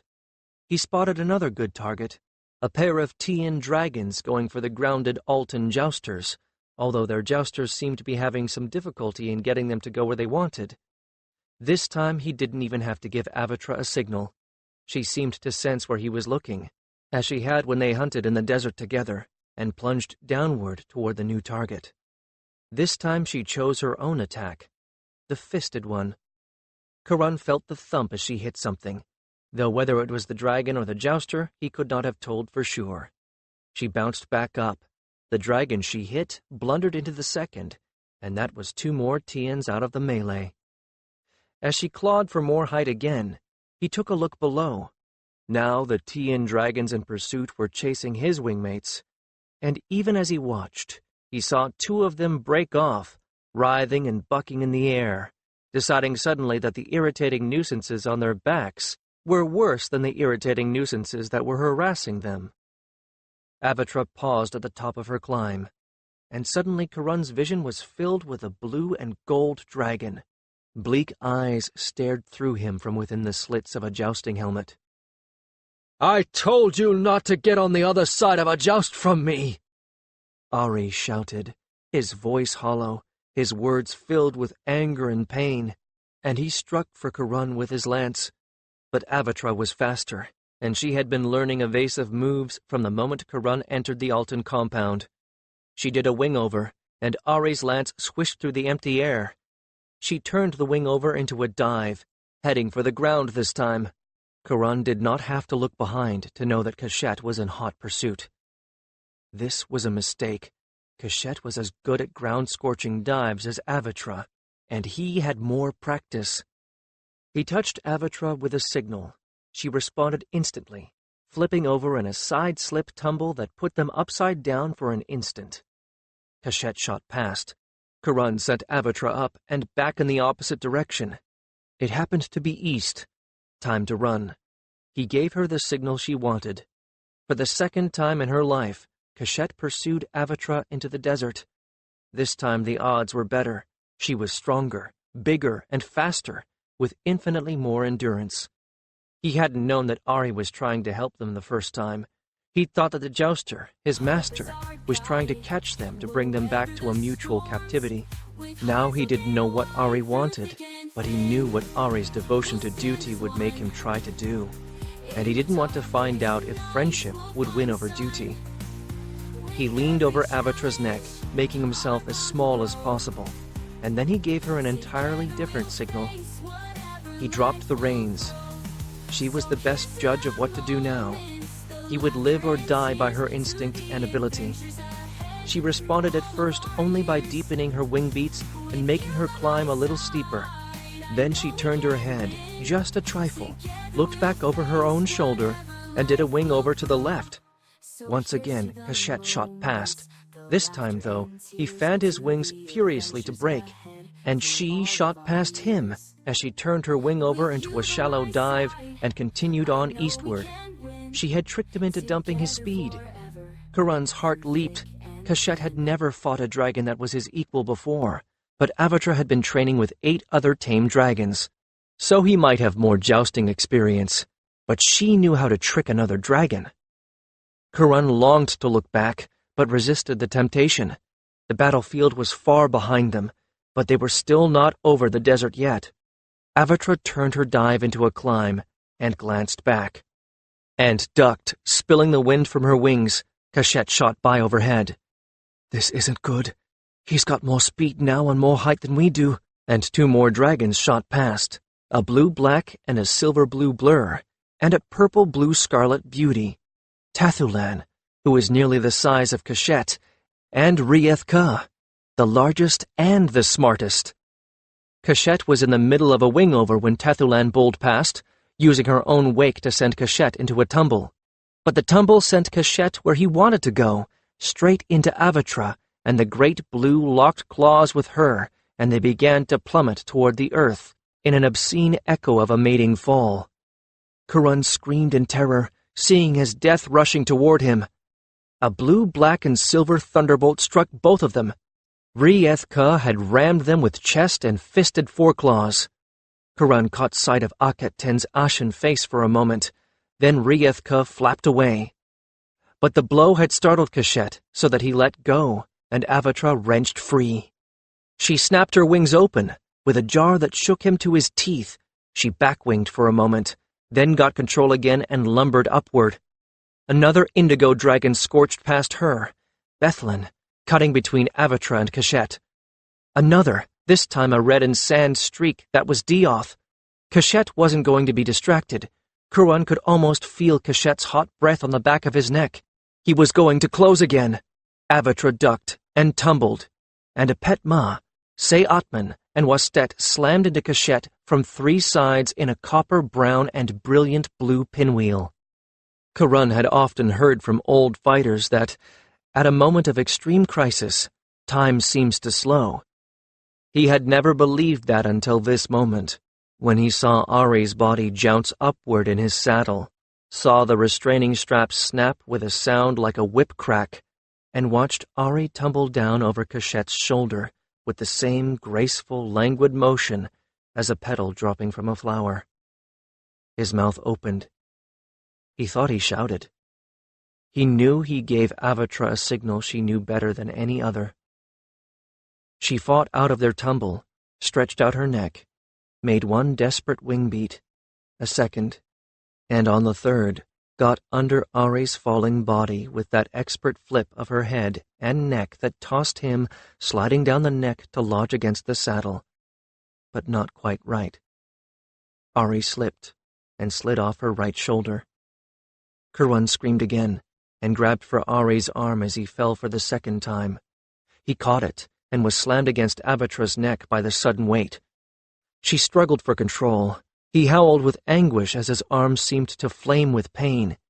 He felt his fingers slipping, looked down into Ari's eyes, and saw bleak despair and resignation. Slowly, agonizingly, Kurun's grip slipped as Avatra lumbered sideways, pulled over by the weight. She didn't know what to do, and he couldn't tell her to land without letting go of Ari. The fingers slid down the forearm, wrist, gone. Just as Ryethka slid right underneath, Ari landed across Ryethka's shoulders, astride. He screamed in pain. Kurun didn't blame him. But at least while he was racked with pain, he wasn't fighting anyone. Akhet-Ten wrapped her arms around him and sent Ryethka to the ground. Ryethka was perfectly happy to go. The rest followed her down. Panting and weak with reaction, Kurun let Avatra drift in a slow spiral behind them. He didn't even think about Cachette. Until they landed beside Ryethka and Akhet-Ten, who had Ari on the ground beside her, and the great blue and gold dragon powered out of the sky like a lightning bolt, heading straight for them. This time it was Avatra who interposed herself between Cachette and his prey, while Kurun howled, his voice cracking, "Cachette! No!" And Cachette stopped. A strange look came into the blue dragon's eyes, and his nostrils dilated as he sniffed in Kurun's direction. "Cachette," he said hoarsely, "you know me. We didn't mean to hurt him. We'll make him better." The dragon sniffed again and made a gurgling whine in the back of his throat. Kurun slid down off Avatra's shoulder. His knees were wobbly, but they held him. He stepped toward Cachette, holding out his hand. "Cachette," he said as calmly as he could. "Remember? Remember Vetch?" Cachette lowered his head down and sniffed his palm, and sighed, then folded his legs underneath him with a groan and dropped into the sand. Sand? Kurun looked around. They had reached the edge of the desert, and he hadn't even noticed. He patted Avatra, who walked over to Cachette and sniffed him with deep suspicion, then stood guard over him. He trudged over to where the others were gathered around Ari. Well, all but Akhet-Ten. She was leaning against Ryethka, just out of sight of the others, leaning against her dragon's shoulder. She looked white as fine linen, and he didn't feel much better. He knelt down next to Ari, who was clearly in pain. "Let me, young Kurun." The hand on his shoulder was attached to an arm clothed in Bedu blue. A moment later, the hand had gone to Ari's forehead, and the Bedu was whispering a few unfamiliar words, and the agony left Ari's face, but now the pain there was of a very different sort. He looked straight into Kurun's eyes. Why didn't you let me die? He asked bitterly. And years ago, why didn't you let me? Karan replied without thinking. Because there has been enough of death on both sides, fools, the mouth of the Bedou said roughly. And enough of wallowing in self-pity. Get up, jouster, who is a jouster no more. And he grasped Ari's wrist and hauled him to his feet, turning him so that he faced into the west. Dozens of brightly colored dots were speeding overhead, coming toward them. One shot passed directly overhead, and a little later a bit of harness fell out of the sky and hit Gan in the head. Ow! Gan shouted indignantly, and shook his fist at the retreating dragon. We freed you, ungrateful wretch! Ingrate! There are no more jousters, Ari, rider of Cachet, said the Bedou. Neither Tien nor Alten. There never will be again. You are freed of your oaths. Ari blinked. His lips twitched. You, who speak for your gods, claim that? No, said Caliph, pushing his way between Aset Ra and Peatep. I, who speak for the gods of both Tia and Alta, say that. This was not a Caliph that Karan had ever seen before. Leaner, browner, full of fire and energy, and with a look to his eyes as if he had seen all there was of pleasure and pain, and had come to accept both as part of a greater whole. Now it was Karan's turn to blink. And all he could think was, if only Toreth were here to see this, he would be so happy and so proud. For Caliph, who had always stood in his brother's shadow, had come into his own. Caliph had something else new. Around his neck was the hawk pectoral of a priest of Haras, and on both shoulders were tattoos of the symbol of the Winged Ones. Priest? Said Ari falteringly. And Winged One of Alta, replied Caliph. He took Ari's upper arm in a firm grasp. And as both, I say to you, you are freed of your oaths, which had come to strangle you. There are no more jousters. The dragons will answer to no bond save love, and so you have no duty to return to. I give you the wings of the hawk to choose your fate. You may go anywhere you choose, and leave behind everything that has caused you such pain as made you ask, why did you not let me die? Or, asked Ari, looking into Calith's eyes, or you may accept that pain, accept the burden of responsibility once again, and help us to do something that may bring a cure to the disease that rots both Tia and Alta. Calith's gaze was steady. I promise nothing. The future is in flux, and my visions are not clear. But this I do pledge. Those who join us in sanctuary are vowed with one heart to the goal of ending this wretched war, and casting down those who fatten upon it. We have hands, we have plans, and we will try.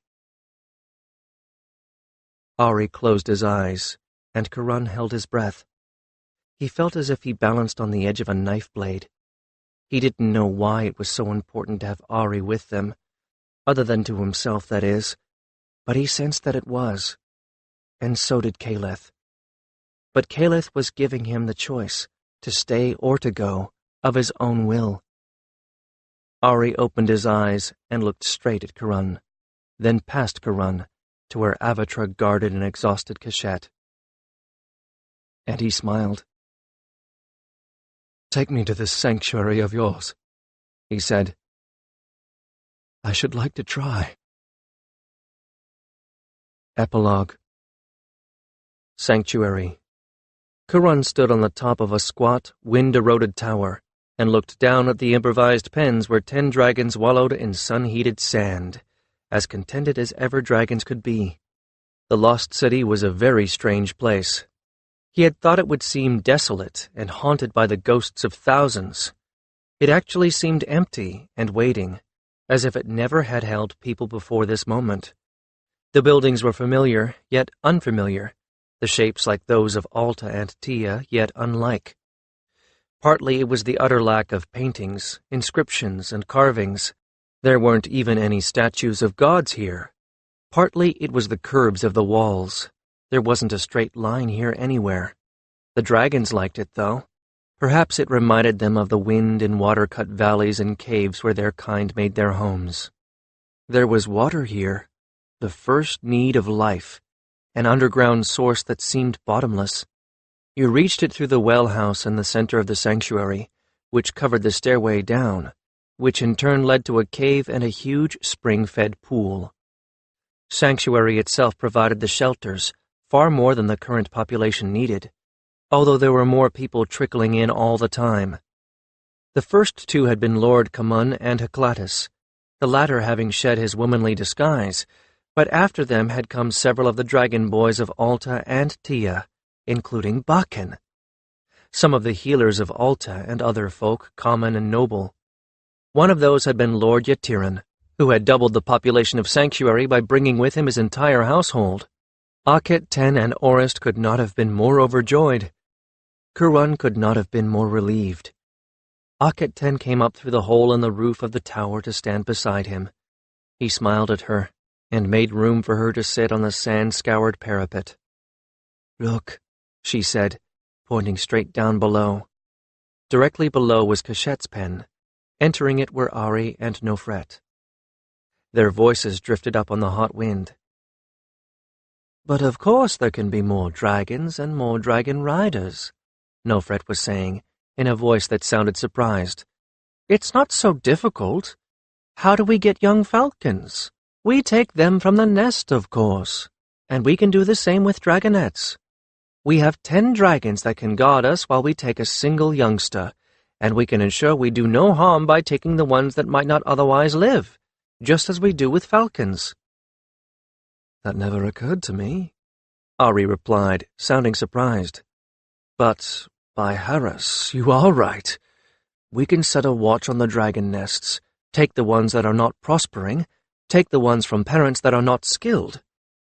"And tell me, are there not times when the parents are slain, as happens with falcons?" Nofret asked. "Or injured, or killed by a disease? We can save those entire clutches. And of course, since they will have bonded first to their parents, they will eventually breed as well. And then we will have the best of both sorts of dragon, tame and wild."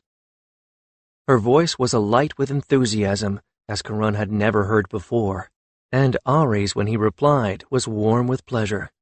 "How is it that you know so much about falcons?" he asked, "and care so much about dragons? I have, forgive me, my lady, but I admit my experience with women is rather limited. I never met a woman who thought about more than hair and gowns and jewels?" She laughed. "But I was a falconer, Ari. I helped tend and raise my father's birds. Peyatep was my father's man, and I trained him. As for dragons, well, the first time I met Akhet Ten and saw her Riathka, my thought was not, 'That was Toreth's dragon.' It was, 'I want one like that.' I confess to you, I was raw with envy, and I would have traded every gown, wig, and gem in the world for a dragon of my own." "Ha! Ah! Now I understand why you thought so much about how to gain more." Ari laughed, and his hand inched toward Nofret's. "Oh, I must also confess that my first flight was utterly terrifying," she said, a smile in her voice.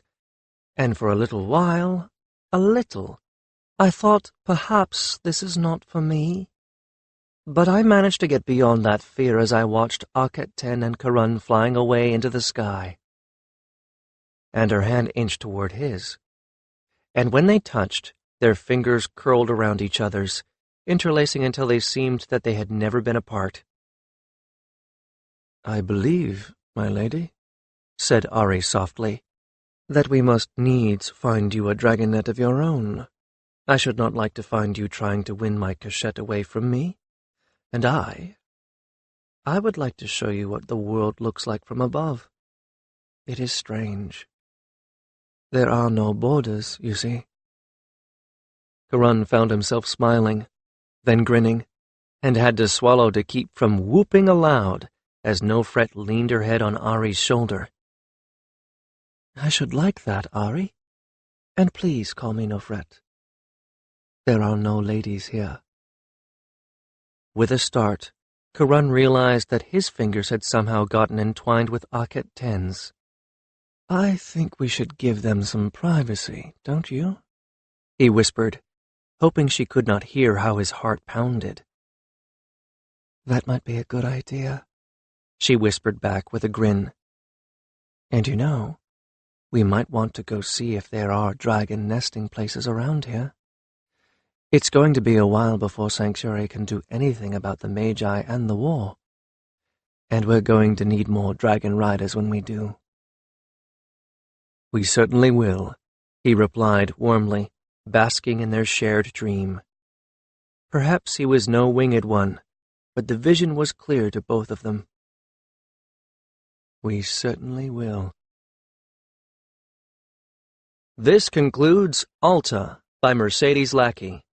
Narrated by Ryan Burke. Copyright 2004 by Mercedes R. Lackey. This unabridged audiobook is published by arrangement with Mercedes Lackey, care of Scoville Galen Gauche Literary Agency, Incorporated, and was produced in the year 2019 by Tantor Media, Incorporated, a division of Recorded Books, which holds the copyright thereto. Please visit tantor.com for more information on our growing library of unabridged audiobooks.